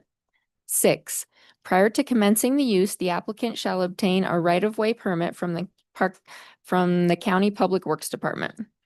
7, prior to commencing the use, the applicant shall obtain any required permits from the Wyoming Department of Agriculture and provide copies of the permits to the Planning and Zoning Department. 8, prior to commencing the use, the applicant shall obtain a permit for the well from the State Engineer's Office and provide a copy of the permit to the Planning and Zoning Department. Number 9, prior to placement of signs, the applicant shall obtain any required permits from the Planning and Zoning Department. Number 10, if activities allowed by approval of this special use permit have not been established within 1 year of approval of this permit or have ceased to occur for at least 1 year after having been established, the SUP shall expire and no such activities may resume unless an application is filed and approved in accordance with the procedures for review of new SUPs. The planning director may extend this time limit 1 additional year when the activities permitted by the special use permit have been delayed due to circumstances beyond the applicant's control. Extension requests must be submitted to the planning director prior to the date of the expiration of the SUP. And 11, the applicant shall otherwise comply with standards in the Park County Development Standards and Regulations. We stand by for questions. Thank you. Do we know what permits are required from the Department of Ag? So they gave us a list of permits that will likely be required. Okay. And that should have been in the packet, but it's a local contact that we forwarded on to them, and it sounds like it's an easy process that Not a huge. they can just get with him and he'll help them walk through it. This is a public hearing. Are there any public comments on this request? Any public comments?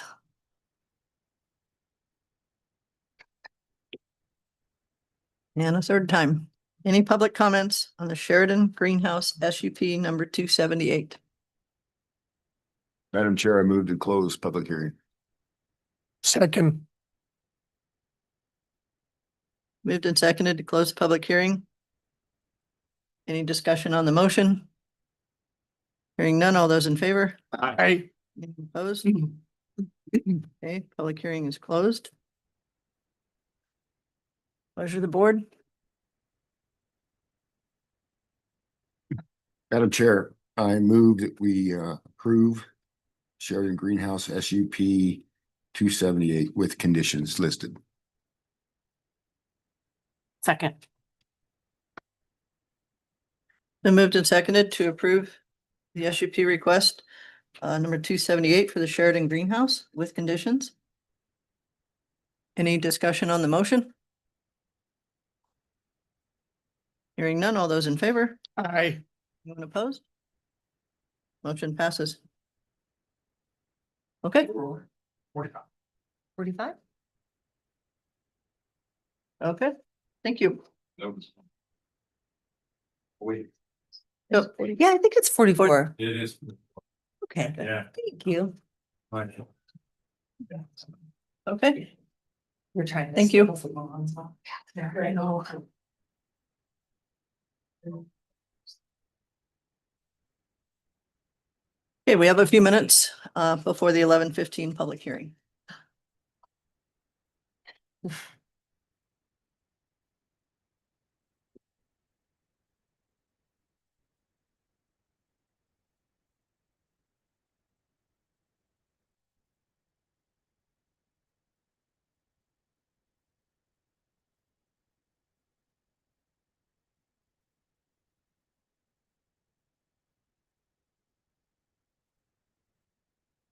What kind of committee chairman?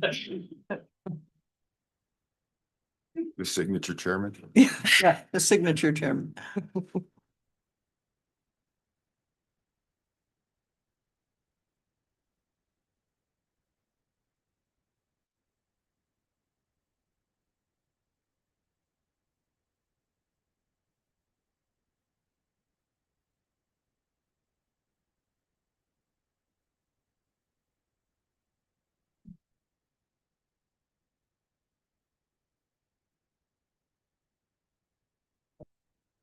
I noticed that too, it's like.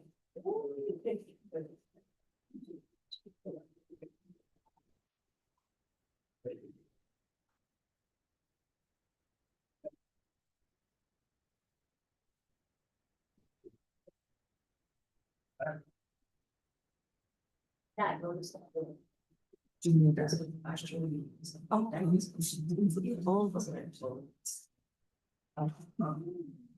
Oh, yeah.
Okay, it is 11:15. So we will open the public hearing for Dragonfly River Ranch SUP number 277. Thank you, Madam Chair. Scott Mitchell submitted a special use permit application to request approval of a permit to construct a 31,000 square foot riding arena, which is a large impact structure for personal use. The property is in a GRM, General Rural Matisse zoning district.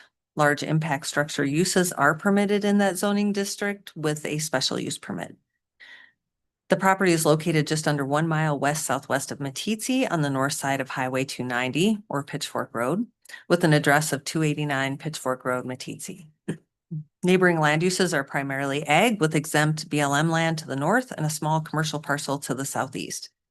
The property is partially developed with a permitted septic system, 2 residences, accessory structures, and there is a building permit and a small wastewater system permit to construct for a 3rd residence that was issued in June of 2024. SUP 171 and SUP 405 for a large impact structure and a private landing strip had been approved in 2018 and 2004 on this property, but they have since expired and are not in use. The Grable River runs through the center of the property, and there is an associated special flood hazard area along the river corridor. However, the project is not proposed within the floodplain or in close proximity. The area of the property where the use is proposed is generally flat. The applicant provided a site plan showing the proposed arena location, utility lines, parking, and driveway access. Legal notice requirements have been met. Relevant agencies were notified as required. Grable Valley Irrigation District had no issue with the proposed structure and confirmed it will not affect any of their infrastructure. YO Electric confirmed there is sufficient existing power service at the location to serve the arena. Rimrock Engineering provided a geotech report stamped by a Wyoming professional geotech engineer. Wyoming DEQ summarized the notifications, permits, and certificates required for various activities that may impact surface or groundwater. The treasurer stated property taxes are paid in full. The state fire inspector confirmed plan review is not required since it is for private use. They did offer information for the applicant should that change. The state electrical inspector stated a wiring permit may be required. The Meeteetse Local Planning Area Advisory Committee has reviewed the project and offered their approval of the plans.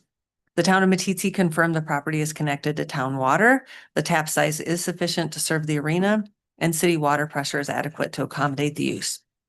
YDOT has no requirements for a private arena. Again, it would change if they proposed a special event or commercial use. Park County Weed and Pest will not require a long-term noxious weed management plan. Park County Public Works reviewed the application and provided the following comments. They recommend design plans be prepared under the direct supervision of a Wyoming licensed professional engineer due to the size, location, and planned use of the structure. They reviewed the geotech engineering report prepared by Rimrock Engineering and do not have any questions, concerns, or comments. Access is by direct frontage to State Highway 290 and is addressed as 289 Pitchfork Road. YDOT has jurisdiction. The specific guidelines and standards for developing drainage plans for site development should be incorporated into the site plan. The county engineer should review and approve the site-specific drainage plan as a condition of approval. Public Works has since confirmed they have reviewed and are satisfied with the site plan and drainage plan submitted by the applicant. Game and Fish stated the project is entirely within crucial mule deer winter range, and they recommend avoidance of human activity in that winter range from November 15th to April 30th. They provided a list of recommendations for development for consideration by the applicant. No public comments have been received. Planning and Zoning Commission reviewed the special use permit application on May 21st and recommended approval with conditions. According to their conditions, the applicant provided an updated site plan as prepared by a local engineering firm. The applicant made the following statements of compatibility: that the arena will be for private use, so the ranch only, and there will not be any noise or air quality impacts. The property is not adjacent to a county road. No covenants are known to exist. The applicant plans to install minimal lighting above the area man doors, and that will be required to comply with county regulations. There are no known nonconformities on the property. No nuisances have been reported. There appears to be ample parking space to serve the use. A portable toilet will be in place to serve the arena at this time, and it will need to be screened from view, anchored, and regularly maintained. The applicant may propose a bathroom and septic system in the future, at which time a small wastewater system permit will be required. The applicant proposes to connect the arena to existing power infrastructure in place on the property. No signs are proposed or necessary for the use. No specific criteria are identified. Portions of the property are in the ag and flood overlays. The proposed use is consistent with area ag operations, and any proposed future development within the flood hazard area is not allowed without first obtaining a floodplain permit from the county or a LOMA determination from FEMA. No hazardous substances will be stored, handled, or disposed of on the site, and no impacts to air quality are expected.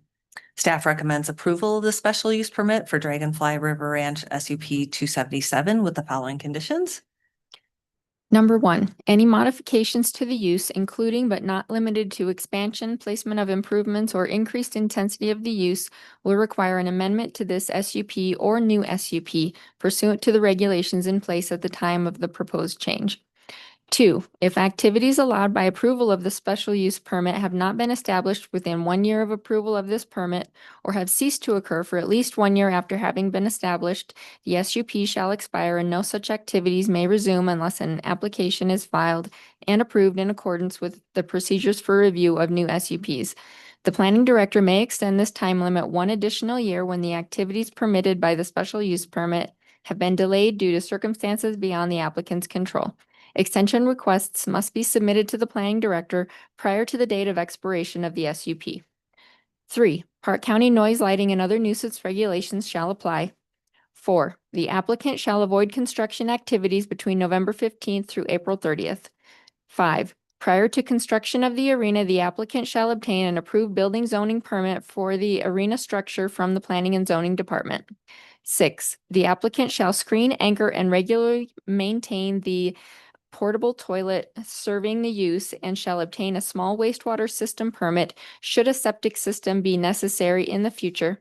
And 7, the applicant shall otherwise comply with standards in the Park County Development Standards and Regulations. We stand by for questions. Thank you. Any questions from board members at this time?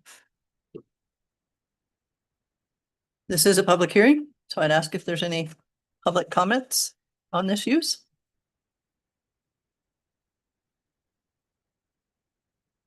Again, are there any public comments relative to Dragonfly River Ranch SUP number 277? And the third time, are there any public comments? Madam Chair, I move we close the public hearing. Second. Been moved and seconded to close the public hearing. Any discussion on the motion? Hearing none, all those in favor? Aye. Anyone opposed?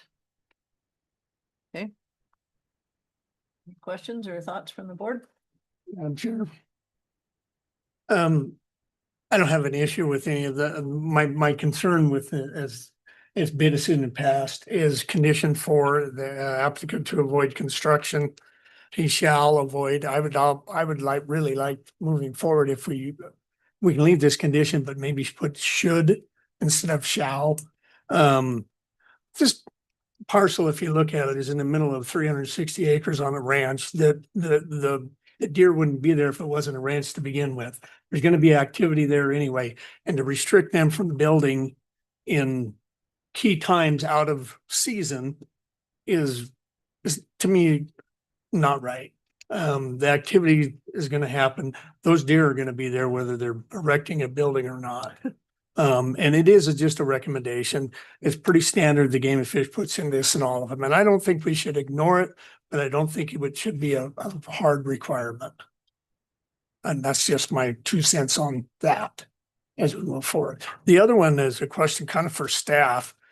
Because it is applied as a private use, why do we have to give 78 parking spaces? Oh, I know. Yeah, well, and Anyway, I think we just kind of stated that you asked. it was adequate. Well, and I guess not that that's necessary certainly at this point, but if they were to come back and the building exists and they do want to up it to some public events, Then they'd have to amend the SUP and you could address the parking spaces at that time. if there's still space. I mean, those kinds of things, you know, There over isn't, they time. don't they don't get Well, amended. That's true. I mean, there's just different ways of thinking about the future. And I guess, Madam Chair, what I would say is, what is the parking space?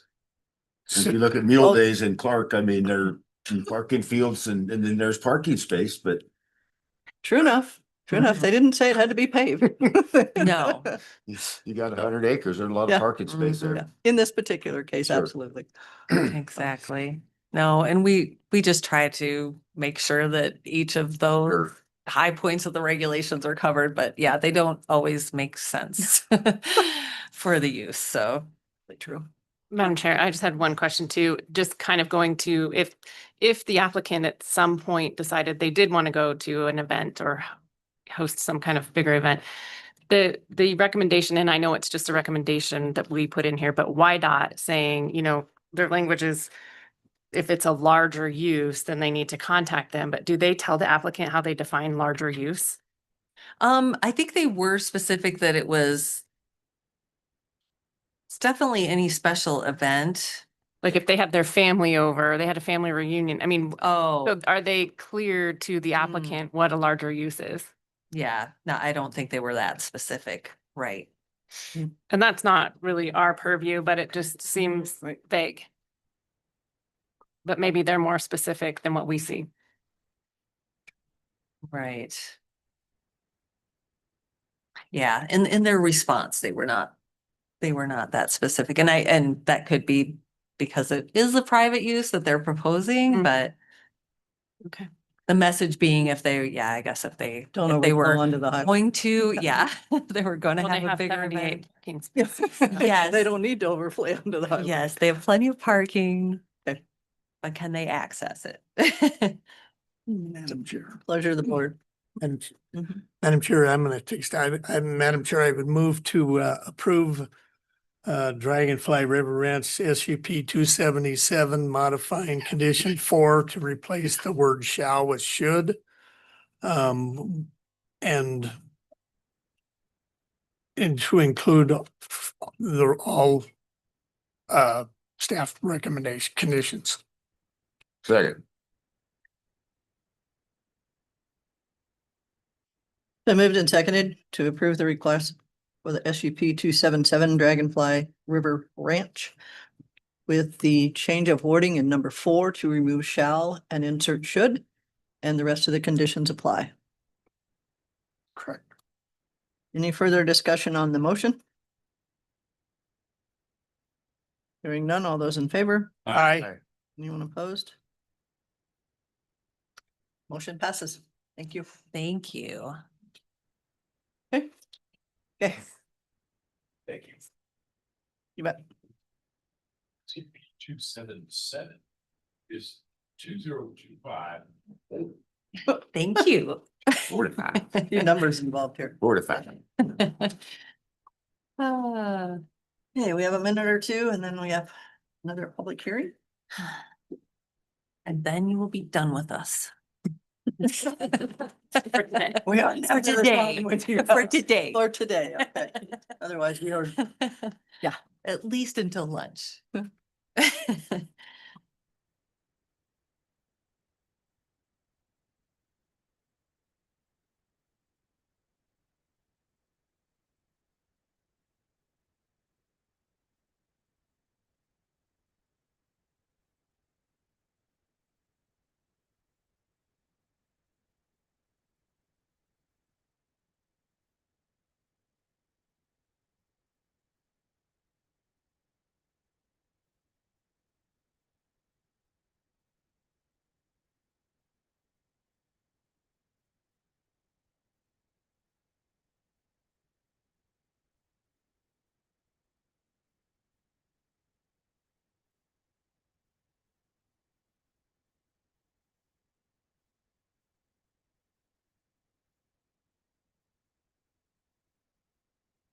Ahead of our clock a little bit.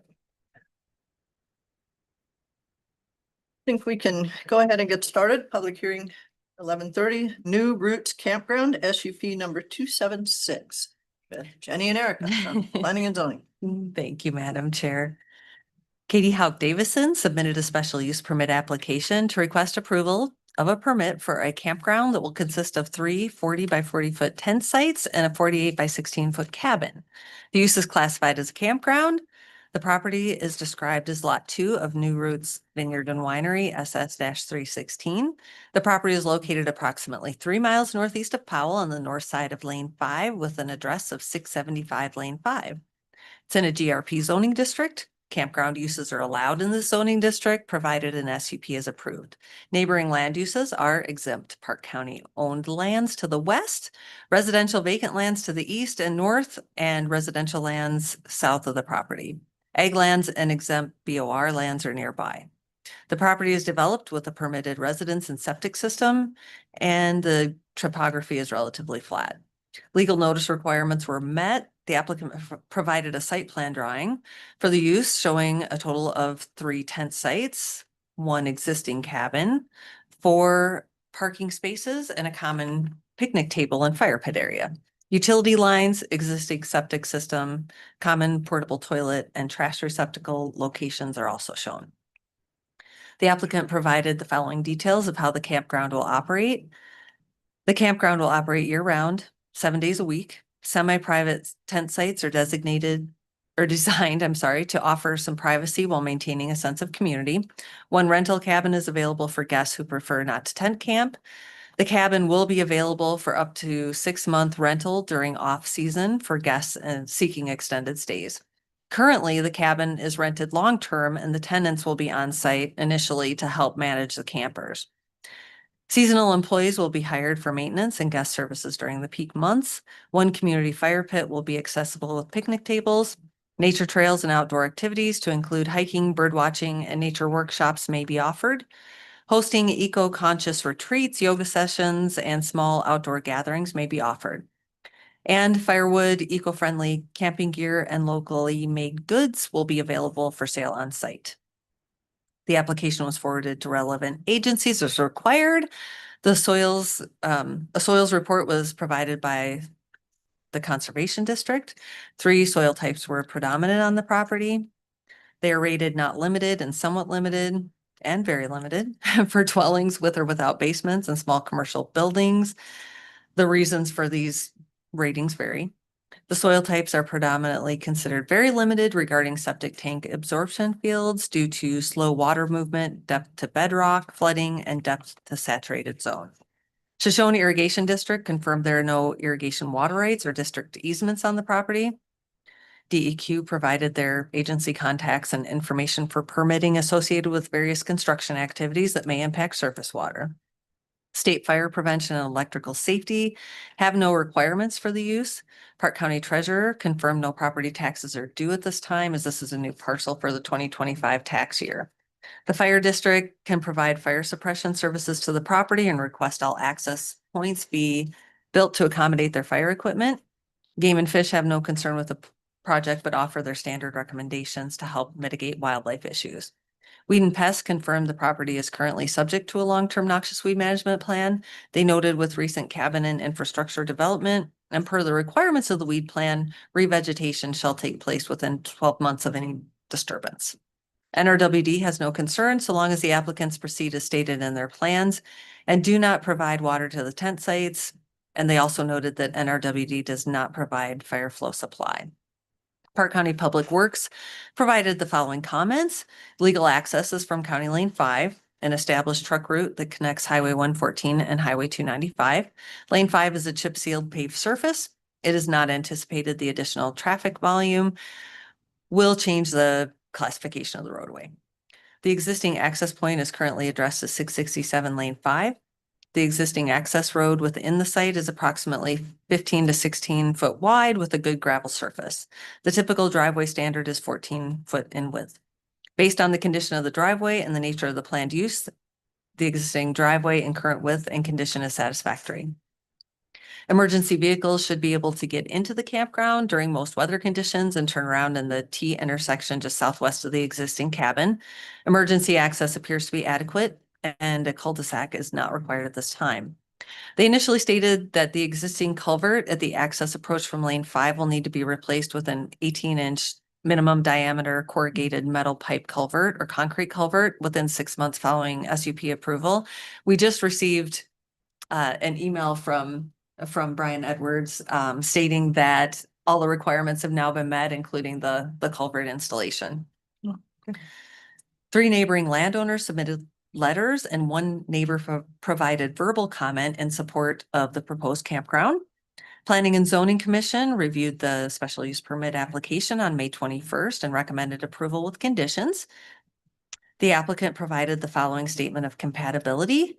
Quiet hours will be enforced from 7 PM to 7 AM to maintain a peaceful environment for both guests and neighbors. Dogs will be permitted but must be on a leash at all times.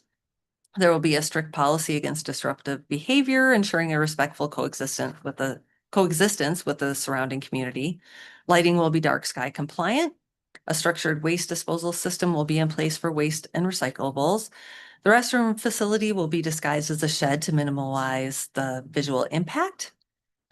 And the applicant is committed to operating in harmony with the local environment and community while providing an enjoyable outdoor experience for visitors. No covenants are known to be tied to this property. Outdoor lighting is proposed and will comply with our regulations. No nuisances have been reported. 2 parking spaces for each dwelling unit is required. 4 parking spaces have been designated on the site plan. The applicant stated there is more space for parking along the entire south and west side of the cabin, and the adjoining lot could be used for overflow parking. However, she has indicated that she will only allow 1 vehicle at each tent site. Therefore, parking appears to be adequate. A permitted septic system is in place to serve the cabin. The proposed portable toilet will need to be shielded, anchored, and serviced regularly. Electricity is provided by Garland Light and Power to the existing cabin. It's currently in place. A sign may be erected near the entrance in the future, and that will require review and permitting by the county. Small signs are proposed on the interior of the campground for emergency services and directional purposes. Solid waste will be disposed of according to our regulations. This is not in any overlay district. No hazardous substances will be stored, handled, or disposed of on the site. Regarding fire protection, 1 designated community fire pit will be on site and strictly regulated, with posted guidelines that include mandatory extinguishing of fires before unattended periods. Fire extinguishers will be placed inside and outside of the cabin for rapid response. Air quality is not expected to be impacted by the use or any wetlands. Special site plan standards do not apply. Staff recommends approval of the special use permit for New Roots Campground SUP-276 with the following conditions. Condition 1, Park County noise, lighting, and other nuisance regulations shall apply. Condition 2, if activities allowed by approval of this special use permit have not been established within 1 year of approval of this permit or have ceased to occur for at least 1 year after having been established, the SUP shall expire and no such activities may resume unless an application is filed and approved in accordance with the procedures for review of new SUPs. The planning director may extend this time limit 1 additional year when the activities permitted by the special use permit have been delayed due to circumstances beyond the applicant's control. Extension requests must be submitted to the planning director prior to the date of expiration of the SUP. We are removing condition number 3 since that has been met. New condition 3, prior to commencement of the use, the applicant shall have a regularly maintained and anchored chemical toilet shielded from view available for restroom usage by tent campers. Condition number 4, prior to placement of signs, the applicant shall obtain any required permits from the Planning and Zoning Department. And condition number 5, the applicant shall otherwise comply with the standards in the Park County Development Standards and Regulations. We stand by for questions. Any questions from the board at this time? Define shielded from view. So in this case, I believe the applicant plans to put basically a structure around it. Could it be a It could be tree, shielded by view with trees or, something natural, sagebrush? sagebrush, Okay, tall sagebrush. I'm just curious. Yeah. Hadn't seen that before, so Yeah, we had it. We had it in the one up the North Fork. shielded from view. Yeah, Isn't that I think enough? we've been putting That's it a in, requirement, right, under our Yeah. regs? yeah. Yeah. Yep. The toilet has to be shielded from view. Yes, I believe. this is a public hearing, so I would ask if there's any public here that would like to speak to this issue.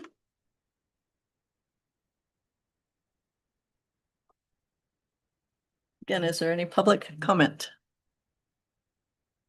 Yes, I would have a comment. I just wanted to make myself available if anybody had any And questions. if you'd state your name for the record, please. I'm Katie Davison. So if anybody had any questions. I'll just say one more time. Is there any public comment? Hearing none. Madam Chair, I move we close the Okay. public hearing. Okay, Second, been moved and seconded to close the public hearing. Any discussion on the motion? Hearing none, all those in favor? I, Anyone opposed? Motion passes. Pleasure of the board. Madam Chair, I move to approve the New Routes Campground SUP 276 with staff recommendations. Second. It's been moved and seconded to approve New Routes Campground SUP 276 with the inclusion of the staff recommendations. Any discussion on the motion? Hearing none, all those in favor? I, Anyone opposed? Motion passes. Thank you. Thank you. 4, 6. Thank you. Okay. I think we're done with the public hearing. well, that's why, I mean, it's pretty vague. Run into the same thing. Come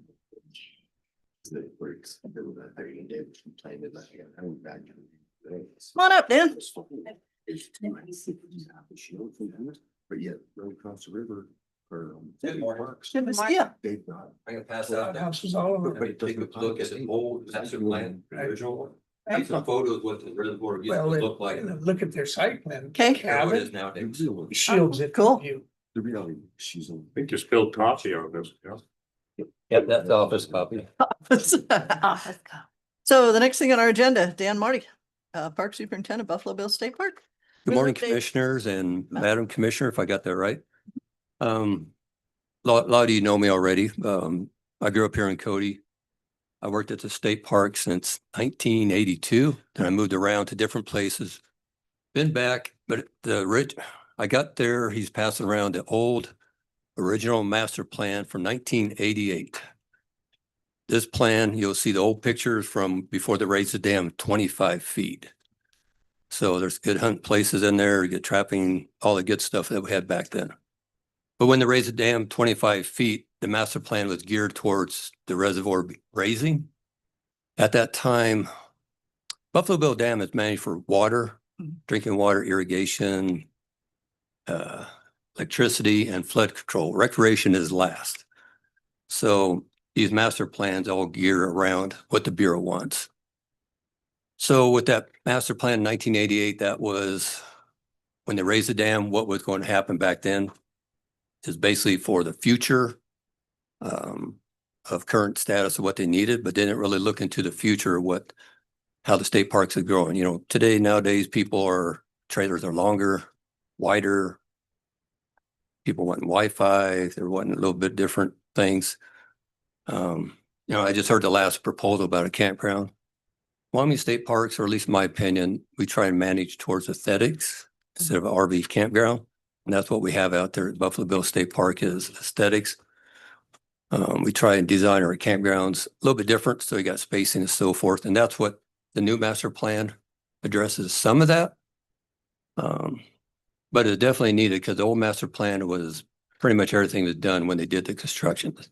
So we're now to the point to where we needed something newer to manage for in the future for current needs and future needs. So it started in 2022, August, and it just got done last September 2024. We just got the copies last December. I got a copy at the Park County Library for you guys to review if you'd like to. This is my only copy, but I'm welcome to leave it here with you guys. Grab it later if you like. I'd like to just go through the new master plan if you guys like to hear a few things, what was approved through the master plan. Sure. And what was not approved. And you guys already know how all this stuff works. You know, these master plans are basically a general broad spectrum of what could happen. You know, everything's going to happen. All the money's not there at that time. So if anything that does happen, you know, it will be reviewed again, NEPA, EAs and all that stuff to the finer point. But so it's just a broad guideline.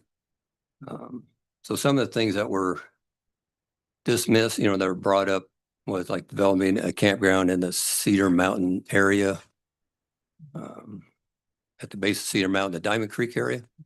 That was brought up, that was all dismissed, you know, a developed type campground. A gun range, you know, what's going on here in the Park County, the gun range was definitely dismissed out of our master plan process, because these are ideas that were brought up by the public or collaborative meetings and so forth. Camping at Bartlett Lane was definitely dismissed. It was not in the master plan. Park expansion east of the dam.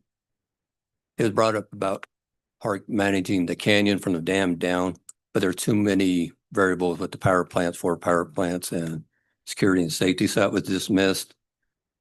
Improvements to the county managed stagecoach trail, which is your responsibility, not ours. So that was brought up at one time about improving that road. You're part of that meeting.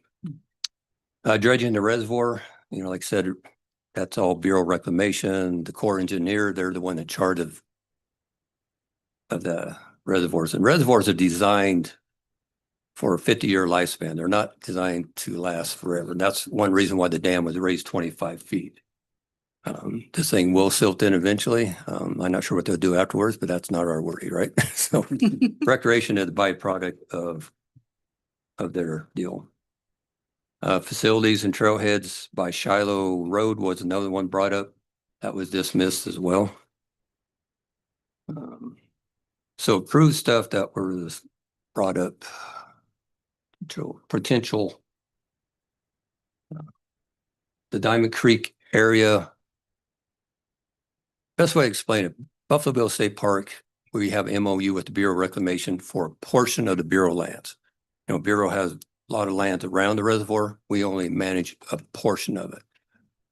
So it's brought up that the Diamond Creek area from the highway down to the dike itself, which we don't currently manage, is brought up by the public to take management over it, to maybe put in some primitive camping, some hiking trails, some interpretation, and non-motorized trails, to be specific. But for the state parks to take over other areas, there's a process of criteria evaluation, site criteria evaluation that must be gone through for the state parks to make sure it fits our needs or something we take over. Then of course goes to a commission, state park commission, then to the Wyoming legislature. So it's quite a few steps and layers for us even to think about taking over a different area.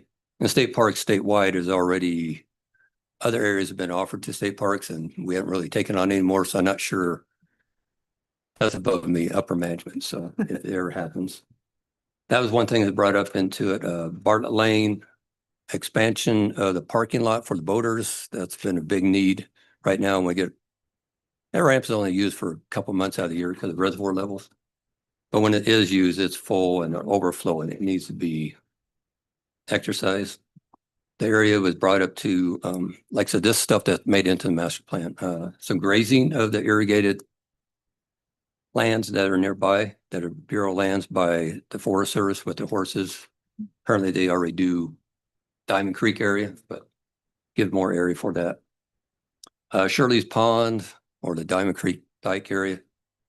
Improve the fishing access, formalize parking there, possibly a restroom, you know, something to help with our public needs in that area.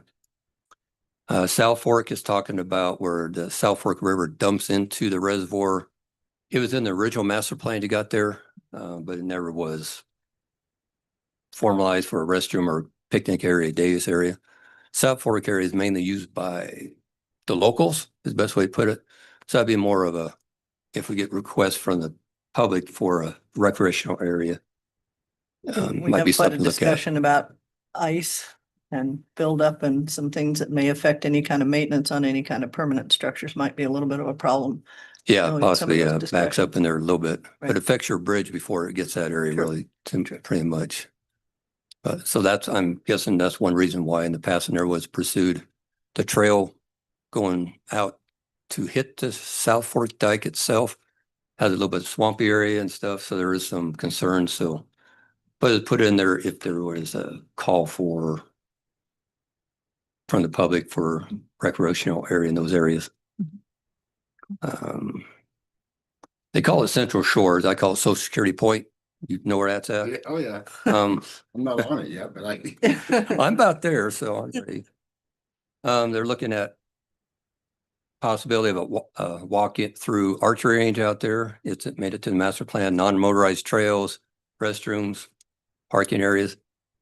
But all that's contingent on the Stagecoach Trail Road. You know how it is when it rains, it's very inaccessible, trailers and so, but it did make it in the master plan if there is any future expansion or needs or demands for that area.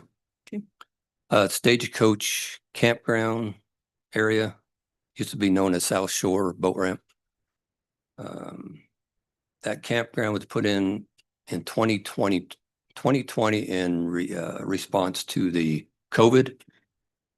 You know, everybody's camping nowadays. We're full every night right now. Oh, cool. It's a good area to expand, but that campground was put in pretty primitive. The sites aren't level. It's just all gravel. There's no shade, no water. I got porta potties there. So it did make it a master plan to develop that area to put aesthetics there, you know, level sites, bathroom, porta potty, trees, shade. Cool. So that didn't make it in there as well, Stagecoach. The other part of Stagecoach, now I'll cover that here in a little bit. Sheep Mountain Day area. It's pretty much developed right now. It's a day use area, but it is put into master plan as possibly a campground there if we ever need to expand. If Stagecoach ever gets limited or developed, I as a superintendent don't see a need to expand in there at this time, but dog parks was a big thing brought up in all the collaboratives. You know, that's one of the new things to talk about in the future, what everybody's going to. So we're looking at one in North Fork Campground. I'm looking at getting that going here. It's people and their pets are like your kids. So we got to. So it's a good idea. So it made it in there. North Fork Campground, the dog park, landscape improvements, monument, signs, improving the dump station. Dump stations were put in 1988. Everything got done in 1994. Everything was geared for campers back then. The dump stations only accommodate, we have permits through Wyoming DEQ, only allow so many campers to dump at each one.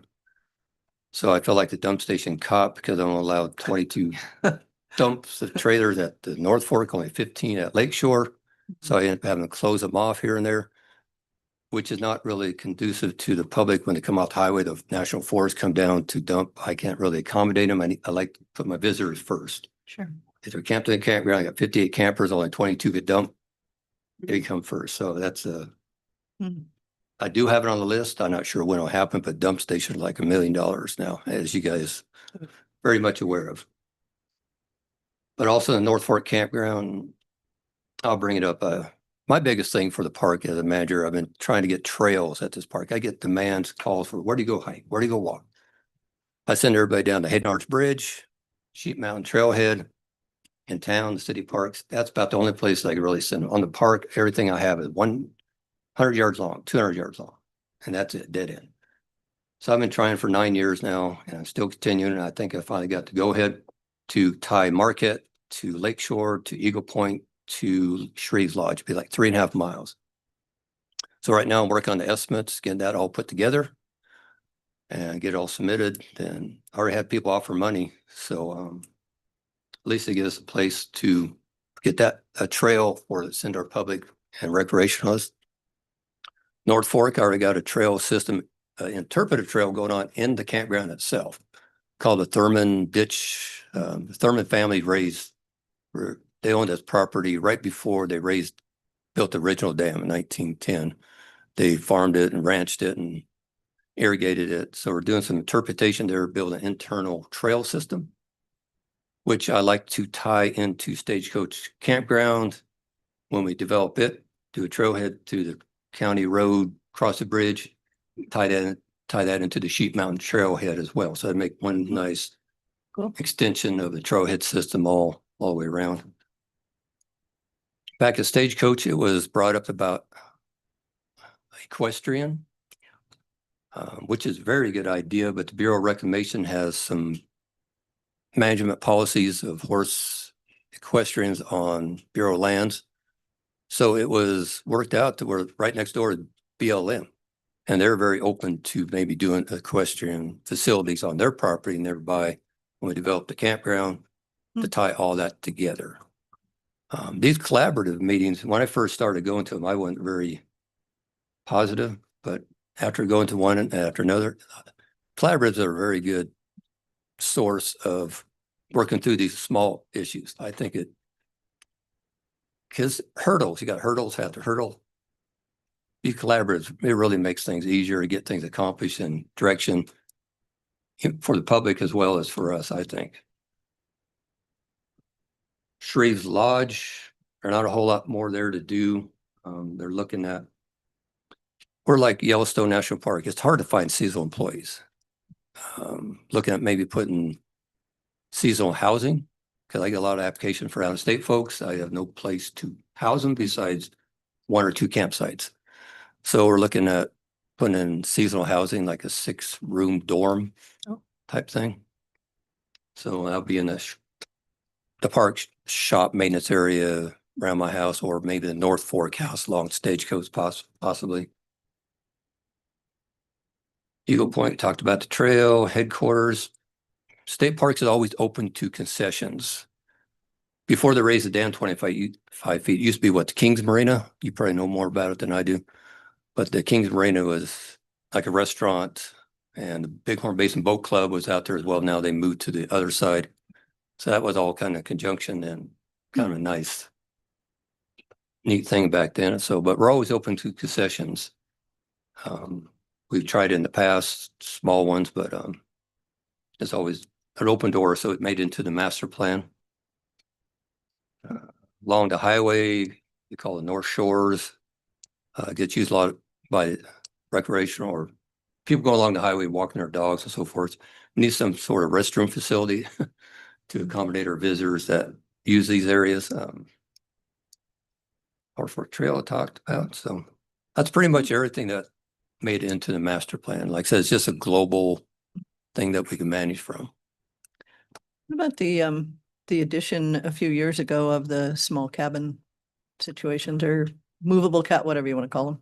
We call them camping shacks. Okay. When I went around and talked to folks, everybody's definition of cabin is a little different. You know, majority of people think cabins as electricity, water, toilet, kitchen.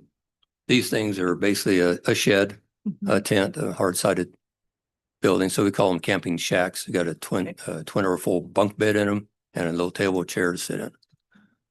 Eventually we'll have some solar power in them. But once you do that, the state Wyoming electrical engineer's office, we have to put fire suppression there. And they're up to like 30,000 a piece, stuff like that. So it's one of those things you weigh. Do you have much use on them? It's what? Do you have much use on them now? The ones that we have? Not a whole lot of use. And I attribute that to aesthetics. You know, it's a campground, just wide open sun, no shade, no water. I think once you get to aesthetics there, that'll be one niche that that state parks could kind of help fill. It's kind of like the KOAs here in town. They got these same things, but they got bathrooms in there and electric. But ours don't have any of that stuff. So I think once you get that kind of stuff in there, I do want to promote Shreve's Lodge. It's a day use area. It holds up to 200 people. We have a lot of weddings there, meetings, graduations. I don't think the word's out there very well. It gets used about every other weekend. When I first got here, it wasn't hardly used at all. So I'd like to spread that word for it. If you guys want to have a meeting out there, just get a hold of me. We'll figure something out. It's a great venue. Okay.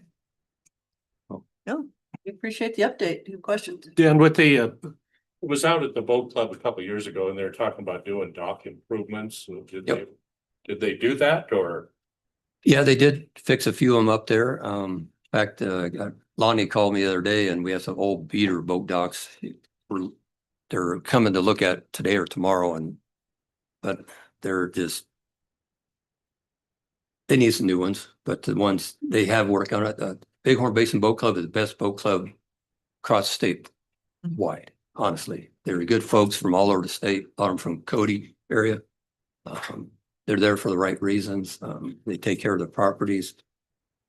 And being on government properties, they got these restrictions. They can't paint their place without my permission. They you gotta put in a project request for painting, planting trees or anything like that, digging. And they're very good at keeping that place up and very good people to work with, but yeah. Yeah, they said that they were willing to pay for the whole thing, just to get approval. Exactly. I said, good people, and they don't have to. And right now we're working on erosion control of that boat club. That used to be a nice point out there, but it's coming back to the boat club. So we've been working on that for the last couple of years, trying to get it stabilization. And they want to pay for that. And I had them give me a bid, and when I saw the bid, like, I don't know. Everybody needs to contribute, not just, so. Any other thoughts? Oh, just a comment, Dan, I went and got my play passes yesterday, so when you see me shooting carp tomorrow in your front yard, I got my passes. Yeah, this guy here, my first day on the job as park superintendent, first person I checked Oh, no. was him. His back was to me. Dang. So hopefully I introduced myself right. I believe I did. So. Yeah, I was like, kidding. I don't think I did. So, but, Anything else for Dan? We really appreciate the update. and I'll put out the offer too. If you want to stay in one of the camping shacks, you could just get a hold of me for a weekend and we'll put you in it. I want to spread the word. Like I said, they're not, Try them. the aesthetics is just not there. Right. Well, and you talked about Tree Lodge, and I think when I was there last time, you and I had a discussion that there's 2 or 3 of the camper shacks near Tree Lodge, so somebody could have a function at Tree Lodge and spend the night. Yep. If they want to use one. There are 3 tinier ones that are 10 by 10s. Right. First year I did that, I ran into an issue where they stayed overnight, then had another group come in the next morning. So Oh. now if you stay overnight, you got to have the next day reserved as well. Oh. But our fee is low enough as is right now, Okay. comparable. I mean, it's unfortunately way lower than everybody in town, but Okay, it's nice places. sure. I think you need to add a rattlesnake mitigation plan. Right. I said, I think you need to add a rattlesnake mitigation plan. Or a stage. Yeah. I got Diamond signs. Creek. Yeah. The stagecoach. She walks out there a lot, so. Oh, Diamond Creek, there's a bunch over there. No, I usually walk the Shirley's Pond. That's not Diamond Creek Dike, is it? That one's, No, South Fork Dike. yeah. But we do have routes there. There's a walk lot past of them. But even in that Diamond Creek area, there's a bunch Huh. over there. Oh, it becomes state park then maybe, but Yeah. it's one of those things that, and the campground is definitely not a place. No. For snakes. All right, thank you. Thanks for having me. Appreciate it. Don't forget your old copy. Those are some cool pictures. See you in the morning. Oh, I'm gonna be shooting carp in your front yard. I would have done it this morning if I didn't have meetings. Good seeing you, Dan.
Okay, we are out of executive session. Pleasure of the board. Sure. I move to adopt the first proposal as discussed in executive session. Second. Been moved and seconded to adopt the proposal as discussed in executive session. First proposal. Proposal. Any further discussion? Hearing none, all those in favor? Aye. Anyone opposed? Motion passes. Okay. The next thing on the agenda, Cody, if you want to come up, Cody called a week ago. Our vehicle that the deputy coroner uses in Powell failed, and the repairs, to my understanding, were more than the value of the vehicle. The quote came in at about $3,700 to get his Suburban running again, which is probably more than it's worth. And so that's where the conversation came from, is how much good money do we throw after bad?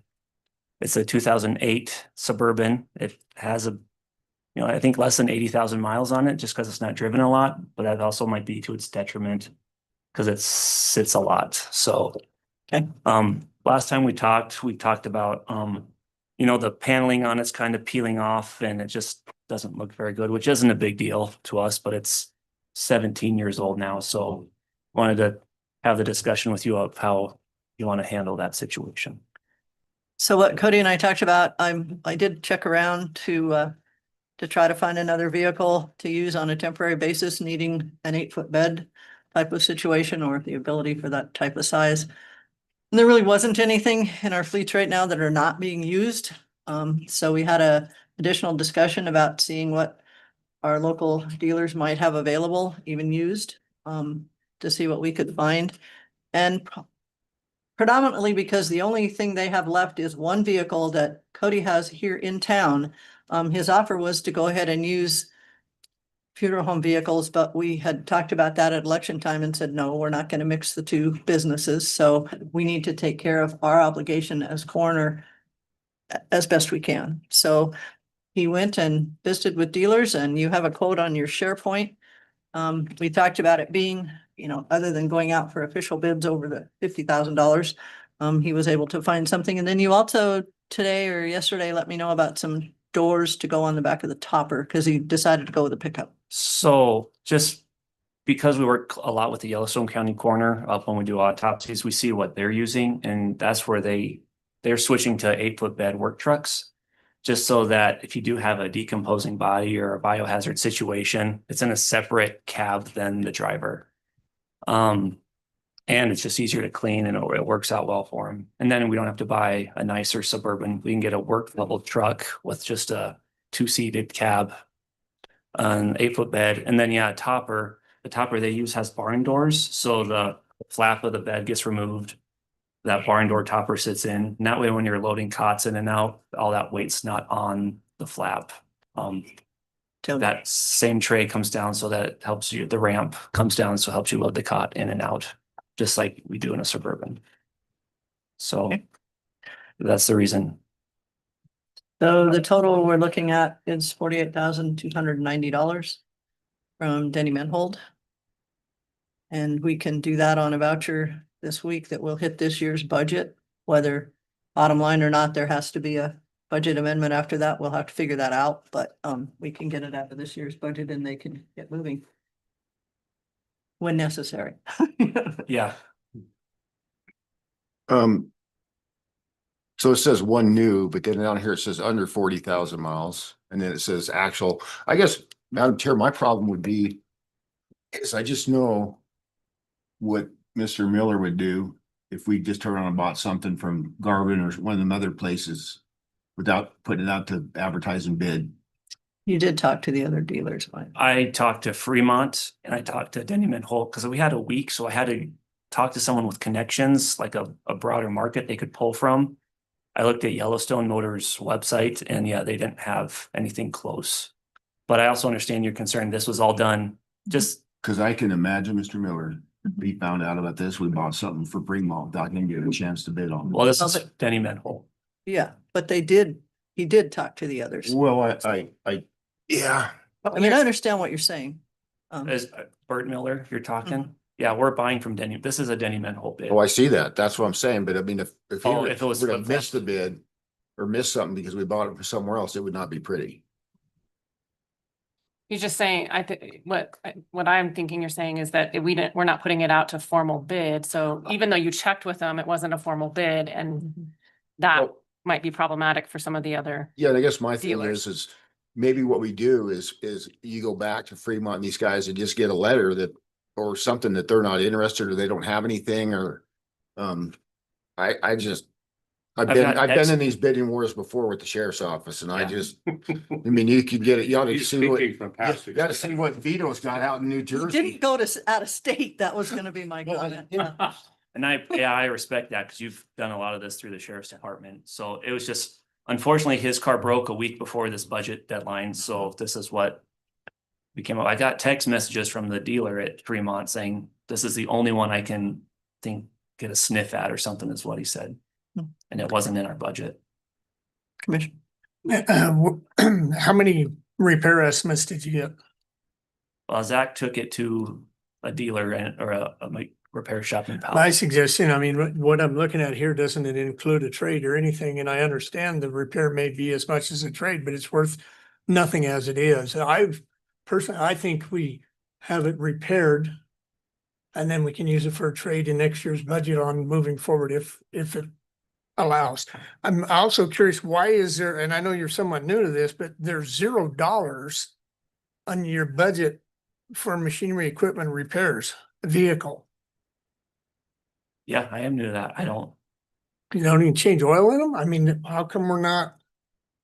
I have no idea what Mr. Powers did before, but I think Cody just kind I know of that. copied the budget. I know, that's what I said, it's new, but I mean, obviously, when we come to the budget, Yeah, I don't have that in front of me. put $3,700 in next year. So here's the situation then.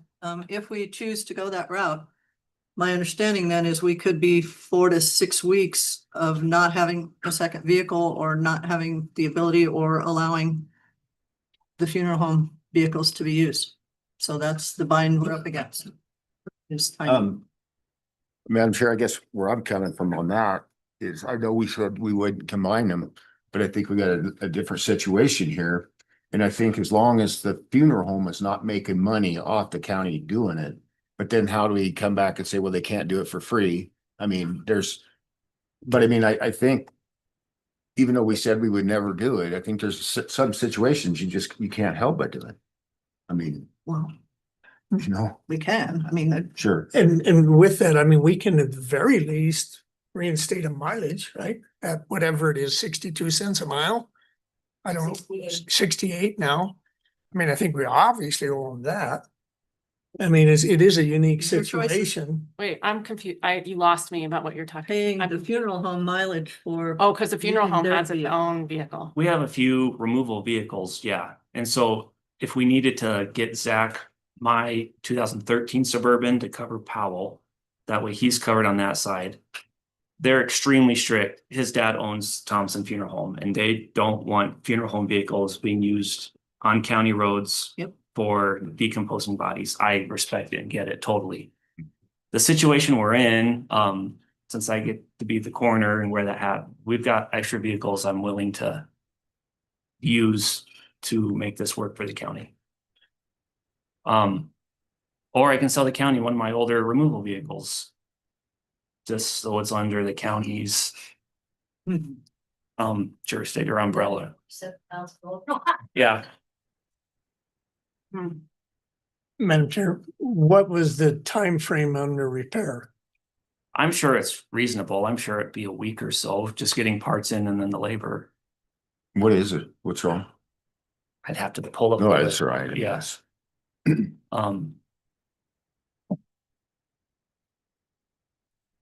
I'm fine either way. You know, I get taxpayer money going to a vehicle that it's gonna get used for this purpose that given the budget circumstances right now, I understand it.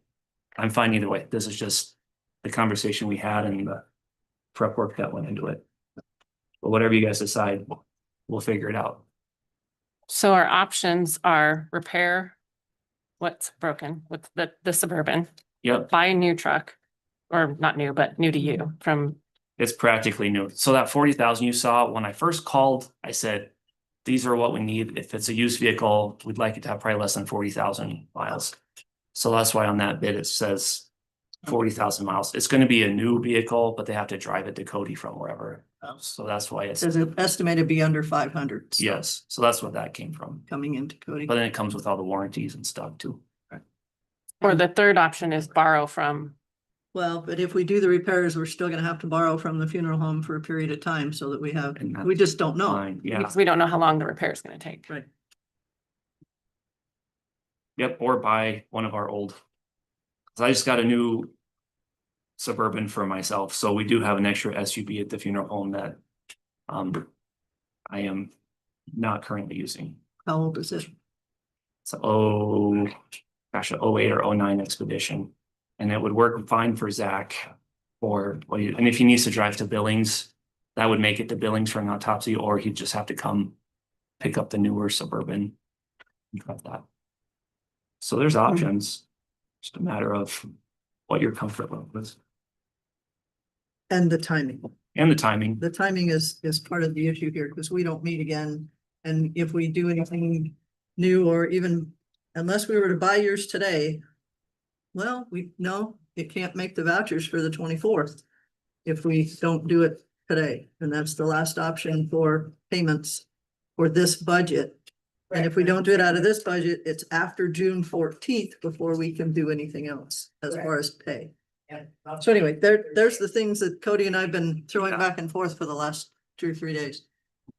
And I'm concerned about the optics of, we don't want to blur that line of funeral home and coroner. Mhm. And then if all of a sudden with short notice, the county's buying a funeral home vehicle, and God forbid that vehicle, since it's old, has an Fail. issue next week I didn't know about. Yeah. It's just pickle we're in. Mhm. And I can understand, I think it's, if we were in a different budget situation, I think the truck and the separate cab for the Mhm. purposes you mentioned. So that a decomposing body is not in the same cab with the person in a biohazard situation makes total sense Mhm. to me. Yeah, you're welcome to come sit in any funeral home or coroner vehicle, mainly the coroner vehicles. The odor doesn't come out. Hey, no, Would there be an option of taking this vehicle to the one you have to Denny Manholes to see what they would give you on a trade? I text them pictures and situations. Bert was in Canada, so Fred was the name.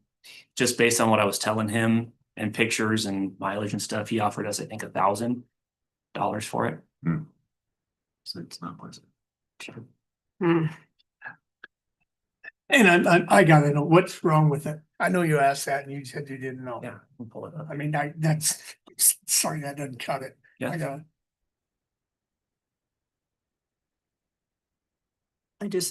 my history with vehicles is I fix 2 things and then 4 more go wrong a week later. I mean, you've been there. it there every day. I pulled the book on it, it's about $6,000. I pulled the blue book on the 08, it's about 6,000 in running. If it's running. Six in running today. So even if we put 3,700 in it and they give us 6, we're money ahead. For 2 versus a 2,000 as is. is that trade in or open market or? That's, There's that's for sale. Denny Manhole. I'm just- $3. I would get it, maybe even get a different, you took it to Denny Manholt as the repair estimate? No. Zach took it to a mom and pop shop up in Powell, Oh, someone he works with.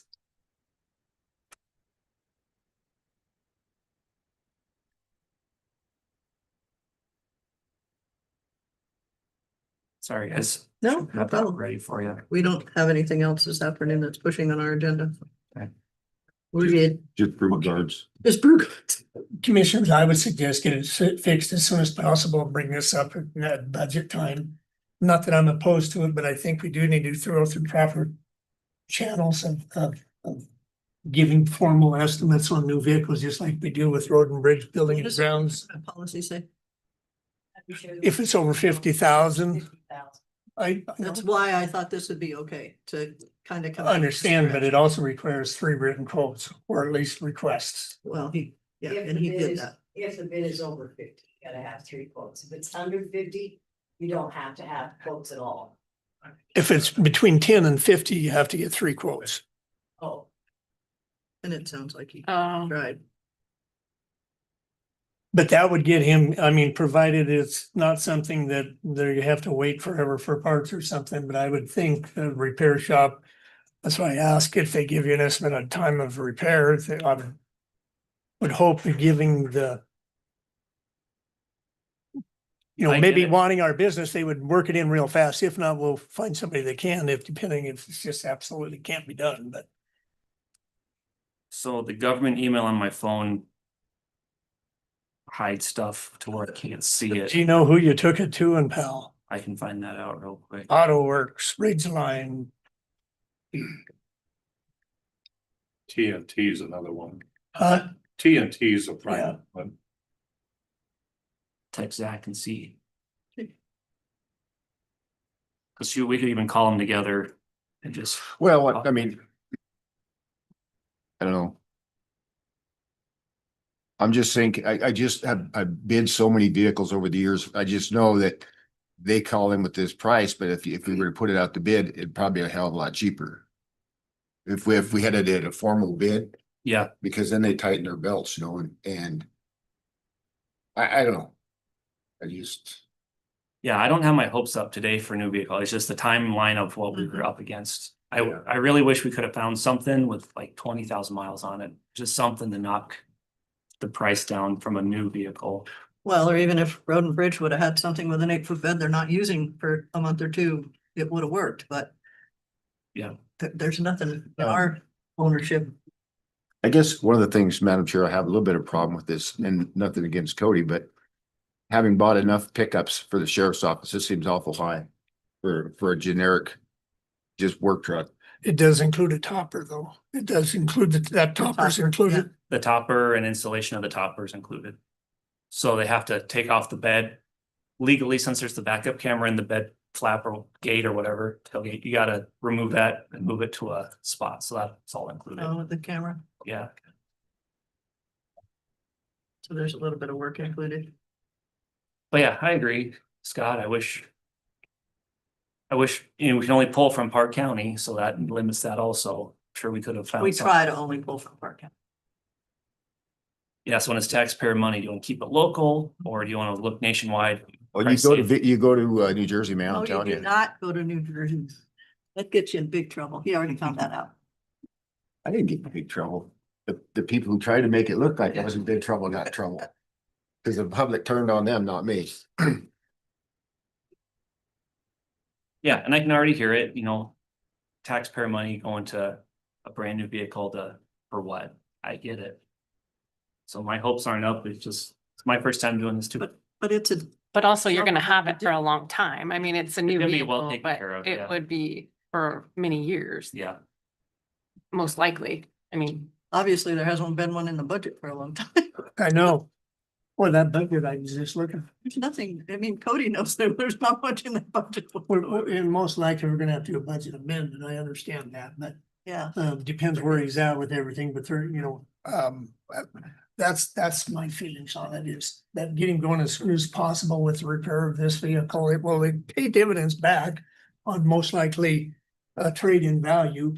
Right now, it ain't worth nothing. So- $2,000. if it gets fixed, I'd be, I guess, happy does it about. have a smell to it? It ain't gonna be Yep. 6 if it has a smell to it. It's gonna have a smell to it. It's gonna have panels peeling off or broke off, and it's lower miles, but it's, you know, it is what it is. Might be adding $3,700 to a $3,700 unit. Then we get it paid back. and lose 5 weeks. We'll give it to the treasurer's office. But Cody said that he has a text message from Fremont that said that they didn't have anything to bid. If he sent that to you in an email, I'm just thinking out of the box here. If he forwarded that text message to you in an email, would that satisfy your second? You know, the fact that he'd actually talked to them, So to Fremont? No, And they said- I don't doubt he talked to him. No, I'm not doubting that. No, I. But I guess kind of where I'm coming from. And I think for me, again, having been involved in this stuff so many times, I think if we were to put this out to official bid for a new vehicle and spec what we want, okay? And then put the money in this, it's gonna be, you're throwing money into junk. I get that much. But I think that if he were to get this fixed and limp it by, and we spec'd out and bid a truck of this style, I'll bet it'd be $10,000 less. Will it be 6 months? And it's gonna be some time, yeah, but that's the one thing but when you start, the turnaround's getting a lot better. But I think that if we were to spec out and get this one fixed and get it by, I think, yeah. 10. Oh, yeah. We were getting crew cabs. We're getting crew cabs, half-ton crew cabs for almost 30,000. Not recently. Not recently. The last ones we bought They were were. 45. 45, yeah. 45 and. But Daryl just did not real long ago. Was it Daryl or was it? Those were 62. But I guess what I'm getting at is you're not gonna go for a crew cab, are you? Or are you? This is a single cab or crew cab? Single cab. Single. Yeah. You get it. But what my concern is then it's 6 months, because there aren't a lot of those out there. or they Right, build. but I guess. Meanwhile, And did Daryl. he's getting by with his own. Maybe, yeah. Maybe if they can fix it. Did they say they could fix it or did they say they could not? I guess I'm kind of lost on that It's part. fixable, it's just the $3,700 or whatever, that was quite a bit to put into that old vehicle. So what if and maybe you did, but did you price shop the repairs? No, I didn't, I had Zach take it to the person he trusts in Powell. So that might be, Yeah, but I'd have to drive this thing all over the place, and then, you're upsetting the 3 places that you didn't take it to, yeah.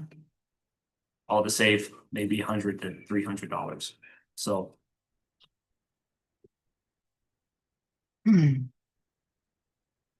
Hey, that's the price on the last pickups we bought. For the sheriff. Yeah. Hmm. I probably would have been getting the phone. That's usually who gets the bids. Oh, Fremont lodges, is there, oh. They figured that out. It was a fuel thing. Yeah. Yeah, the new trucks quit running, the new pickups, I heard. but they did get it fixed.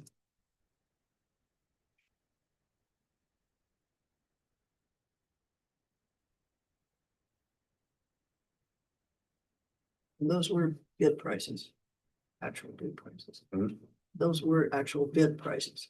If we did the 48,000, I don't have it in front of me. That's right. Would it come out of carryover? Wait, because he's not coming out of his budget. Because it's gonna have to be an amendment to his budget to finish out the year. So we would transfer from cash reserves, transfer that money into his budget so that we have an accurate tracking of what was spent through his budget. And there could be that there's some money left in his budget. We'd only have to transfer 20,000. We don't know. Because we don't have his current budget in front of us. So we as don't. far as expenditures. $47,000 piece with $16,000 trade-in. On issue. 47 net or. Yes, 47 and what? Gross. 47 gross, 47 gross. 31 net. As a trade. So with the trade-in, they cost 31,000. Hmm. Yeah. So 47. I don't know, maybe we So just 47 for a half ton. bite the bullet and get this and then just sell that one as is. The Suburban. That one. I don't know. We've kind of thrown everything around. What do you want to do? Thank you. Well, the situation is. Spend the 48,000 now without. Of course, without a bid process, but we'd have to do it now because it includes the June rebates. That Any minute just giving out. I only got bids from 2, so if the rules say I need 3, then. I think in an emergency situation, though, it's the board's right to just accept 2 bids and move forward. On what they think is best. I don't know what your comfort level is. In Powell, it's not parked inside, so this older vehicle I have would work well for removals for Zach. If he needed it, we can get him my Suburban for whatever he might need it for. If we want more time, I don't like making decisions under short time frame anyways, so I respect that from you guys. So what's your comfort level is? Madam Chair, Sir, I'm going to make a motion that we accept this bid. We don't do anything to the other vehicle in Powell. I know this is kind of a little unusual, but I think that I just think that I make a motion, we accept this bid and not put any money in the Suburban and sell it as is. I'll second it. okay, I have a motion to accept the bid from Denny Manhold for 48,290 and to not put any repairs or money into the existing Suburban and sell it as is. Discussion on the motion. Madam Chair, I don't agree with it. I think that we have time. If we were 6 months out from a new budget year, but we're so close. And I think we can recoup the repairs in the trade a month from now just as easy and maybe even be farther ahead to get this one, our current one repaired, gain that money back on, and do it the right way. So I can't support it. Any other discussion on the motion? Madam Chair, I'm reading the procurement policy. It says during a disaster or emergency, it is Park County's responsibility to meet the immediate and urgent needs of the public in the shortest period, whereby delivery time may override cost as a determining factor in selection of a contractor, service, or materials. These circumstances should generally be related to emergency situations. However, these decisions may also be prompted by circumstances where the department head or elected official has determined that immediate action is necessary to protect the county's interests or property. So I guess for me, Cody, I'm kind of leaning more towards Lloyd because I don't know that this is I'm not convinced it's an emergency. I feel wouldn't like- say it's an emergency either. It is what it is. Yeah. I understand the situation you're in. It's $48,000. We're telling people that we're down money for the next fiscal year. I would prefer to see if it's possible to Band-Aid this until the next budget is done, because I don't know, I feel like it's a big expenditure and I just can't say it's an emergency. I think we have other options available to us. And I kind of agree with what Commissioner Stewart said. I would have preferred to see that we had notified Fremont and Powell and Cody and gotten a bid or a quote, and then also Yellowstone. And I know you did reach out to them, but I think just like a formal process would have made me more comfortable. I understand. So I'm kind of leaning more towards where Commissioner Teal is, I understand. just to follow the policy.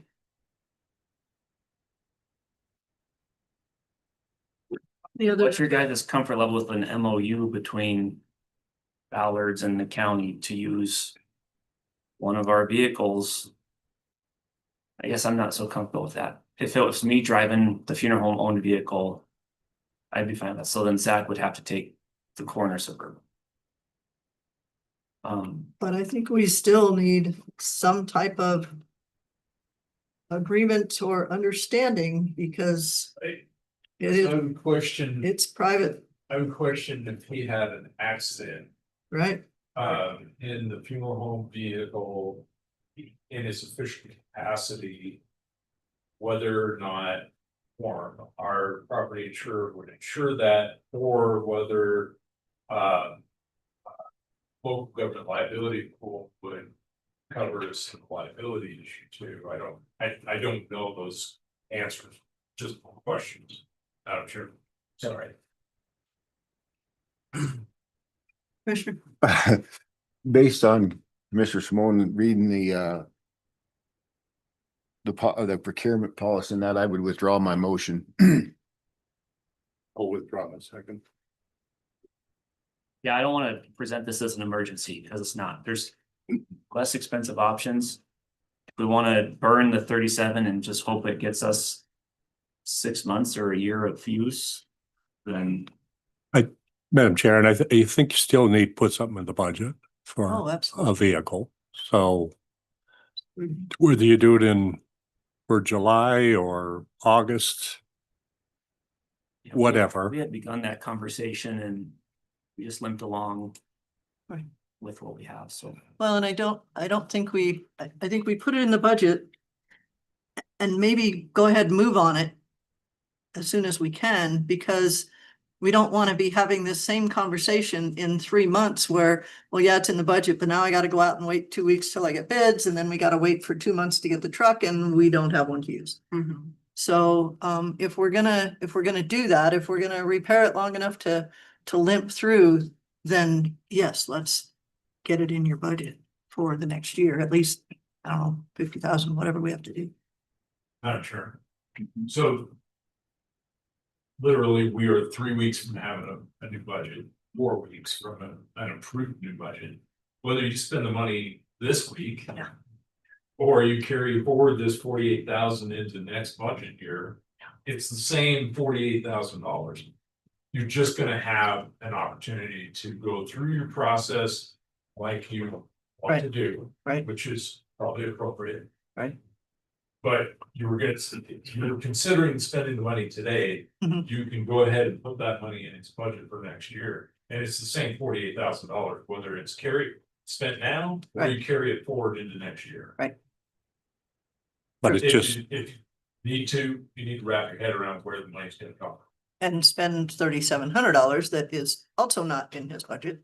I mean, it probably will be in the overall scheme of things. but Madam Chair, you're also spending money for a vehicle that will probably get you a little bit more money from the dealer itself. So because a running working vehicle, Oh, when you trade-in. trade it in, will certainly get you more value. And like what Hans is saying, that it's still the same money coming, whether it's this month or next month, but it's also the optics that we're dealing with. And Commissioner Stewart has dealt with optics before, so I know that he is concerned about that.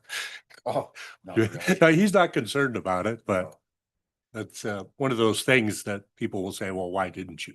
yeah, and that's what I want to put too. Okay, will the 3,700 put you over the bottom line on your current budget? I think we're gonna be fine. Okay, Yeah. if we can do that, then we need no action today. He can add a vehicle to his future budget when you come in to talk budget with us next week.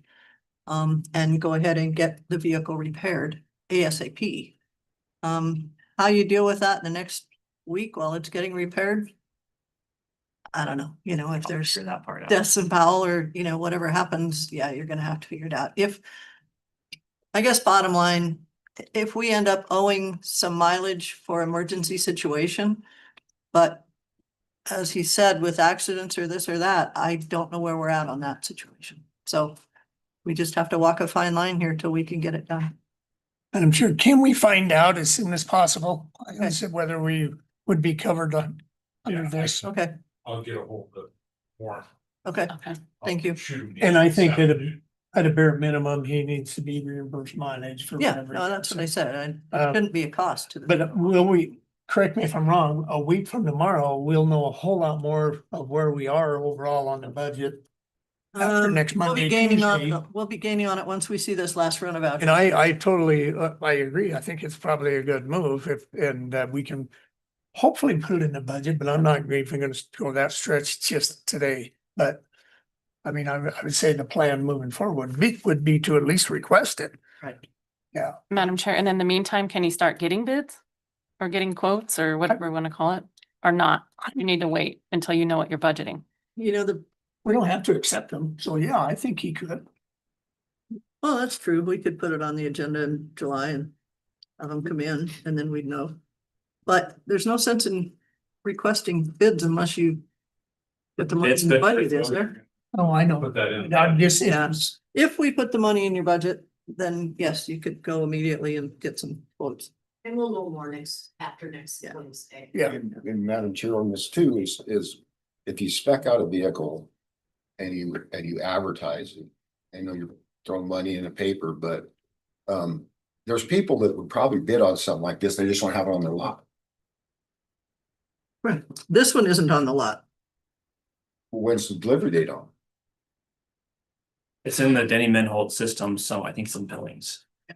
What's that? I think it's in Billings. Could be in Billings. It's in the system somewhere. That's why they said Right. it's gonna be probably under 500 miles when it gets here, but it's not here. Well, that's why I said, No. Madam Chair, if we advertise it, you probably get people that will bid on it because they can order it. Maybe. I mean, Yeah, it's, okay. And we still want to purchase from Park County. If we can, we prefer bids coming in through Park County. Because what's the pros and cons? If you find one on one of the like Auto Trader, Car Gurus, that's $20,000 less. Basically 10%. Madam Chair, if I could. There's a 5% in-county preference. There's also a 5% in-state preference. So if you have a vehicle that's over 10% less on Auto Trader, we can justify it through our policy. I would maybe not, I mean, I would like to see a bigger spread than that, but that's just me.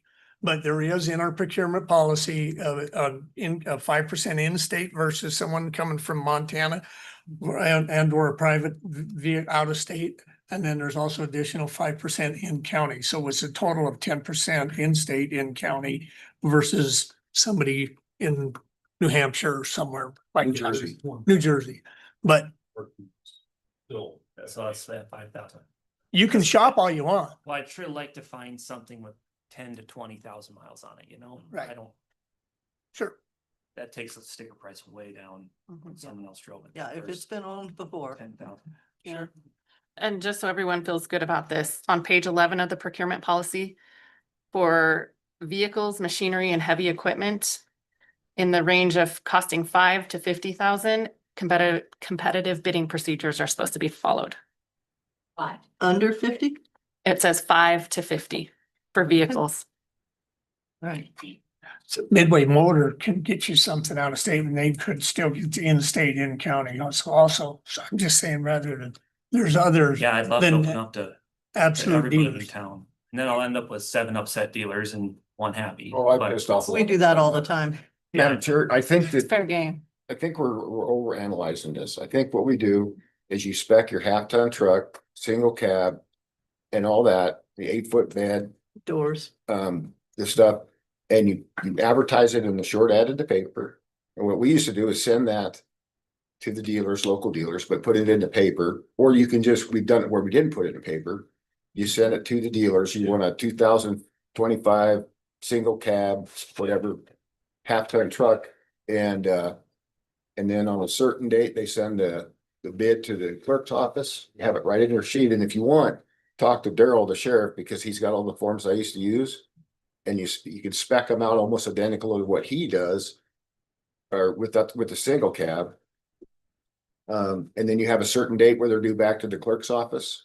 And you open them up and you move, I mean, that's the easiest way to do it. That way you're not pissing the dealers off because they know the process, they had a fair opportunity to bid on it and. Understood. But Commissioner, he said he could get by with a used one at 23 if it was low miles. So And you you can could spec it. advertise spec the same Yeah, way, right? you spec them out the same way. Okay, No Yeah. more than such mileage. right, Yeah. okay. And you can send, because we've done that before, send 2 different specs out in the same letter. So they have a choice of bidding on them. And then whatever they submit back, Okay, you can work with Daryl. yeah, just ask him for the forms that he has, because it has all the stuff for preferences and all the stuff that we would send out with the request for bid. Yeah. Okay, so budget number wise. Not that we're proving anything today, but so putting. Up to $50,000 in there doesn't mean we're gonna use it, but. $50,000 or under is kind of where we're at. So if he's looking for a number to put in his budget, that would be it. Does that make sense? And what you also can include in there is a trade-in, so this is your trade-in. This Suburban and list it, as is, or, well, you're gonna have to fix it, but, and then put that as your trade-in. And then they'll come look at it, give you a trade on it and. Okay. Okay, so we're gonna find out about the insurance and what to do on a temporary basis for a reimbursement that might or have to happen with the funeral home for a short period of time while you're getting the one fixed in Powell. Okay? Yes. Okay. And then the bill for the one being fixed in Powell, we don't know if we're gonna get that. We aren't gonna get that in time to come out of this budget, so that'll have to be in next year's budget too. So that 3,700. So you better put, From Yellowstone Motors is where he took it okay, to get worked on, so. okay. But yeah, we won't have a voucher from them by Thursday, sure, so. So your new budget's gonna have a little bit more than 50 in there, because we're gonna have to put those repair costs in too. Madam Chair, didn't he say he could cover that in this budget? Oh, but I give it. It'll be a new Yeah, budget, so we right. don't have any option. By Thursday. Yeah, Yeah, we're gonna have to. right. But it will bad. carry over. I mean, whatever he has Well, left no, over. no, left in because his we, carries over. no. We. Well, approved I a new mean, budget. it technically carries over. It doesn't Yeah. carry over into his account, but it carries over. Yes, So it's still, the money's still there is my point. Right. yeah. Right. Yeah. His budget will just be $53,000 more next year than it is this Right. year. In an election year? Thanks. Welcome to our board. Yeah, right. No, I think this is, I mean, easily explainable in, on the budget situation. And Right. we just have to be sure that in Monday's discussion, this discussion happens about this year. We need a new vehicle. We're dealing with a 2008. We've got a lot of issues, so we'd like to put a vehicle in this one that's gonna last for a while. I gotta use flatbed. Oh, God. Perfect. Got a tarp? And I do think the public is going to want you to have a vehicle rather than just leaving. I mean, what's your alternative? You can't just leave people. I won't say the alternative. Yeah, I guess you could say the alternative. ideally in my head, since Zach doesn't have a place to house a vehicle like in a garage, the older removal vehicle would be best for him since it's not gonna be protected from the elements. So, you'll switch them. yeah, I don't want to put too nice of a vehicle on the Powell side that's gonna get weathered. So that'll happen afterward when we get to that point. Yeah. Okay, so I guess we all understand where we're headed on Monday. And you can work with Daryl or whoever on some specs to get it out there. Yeah. Okay. Okay, Okay, thanks, everybody. thank you. Scott, I have to go to work. figured, Move to adjourn. thank you. Second. Been moved and seconded to adjourn. You have All a those in baseball game? favor? Aye. Aye. And how? Are you two gonna vote? Yes, Yes. I. Please admit. Motion passed. Thank you, we're adjourned. Stand by that. Thank you.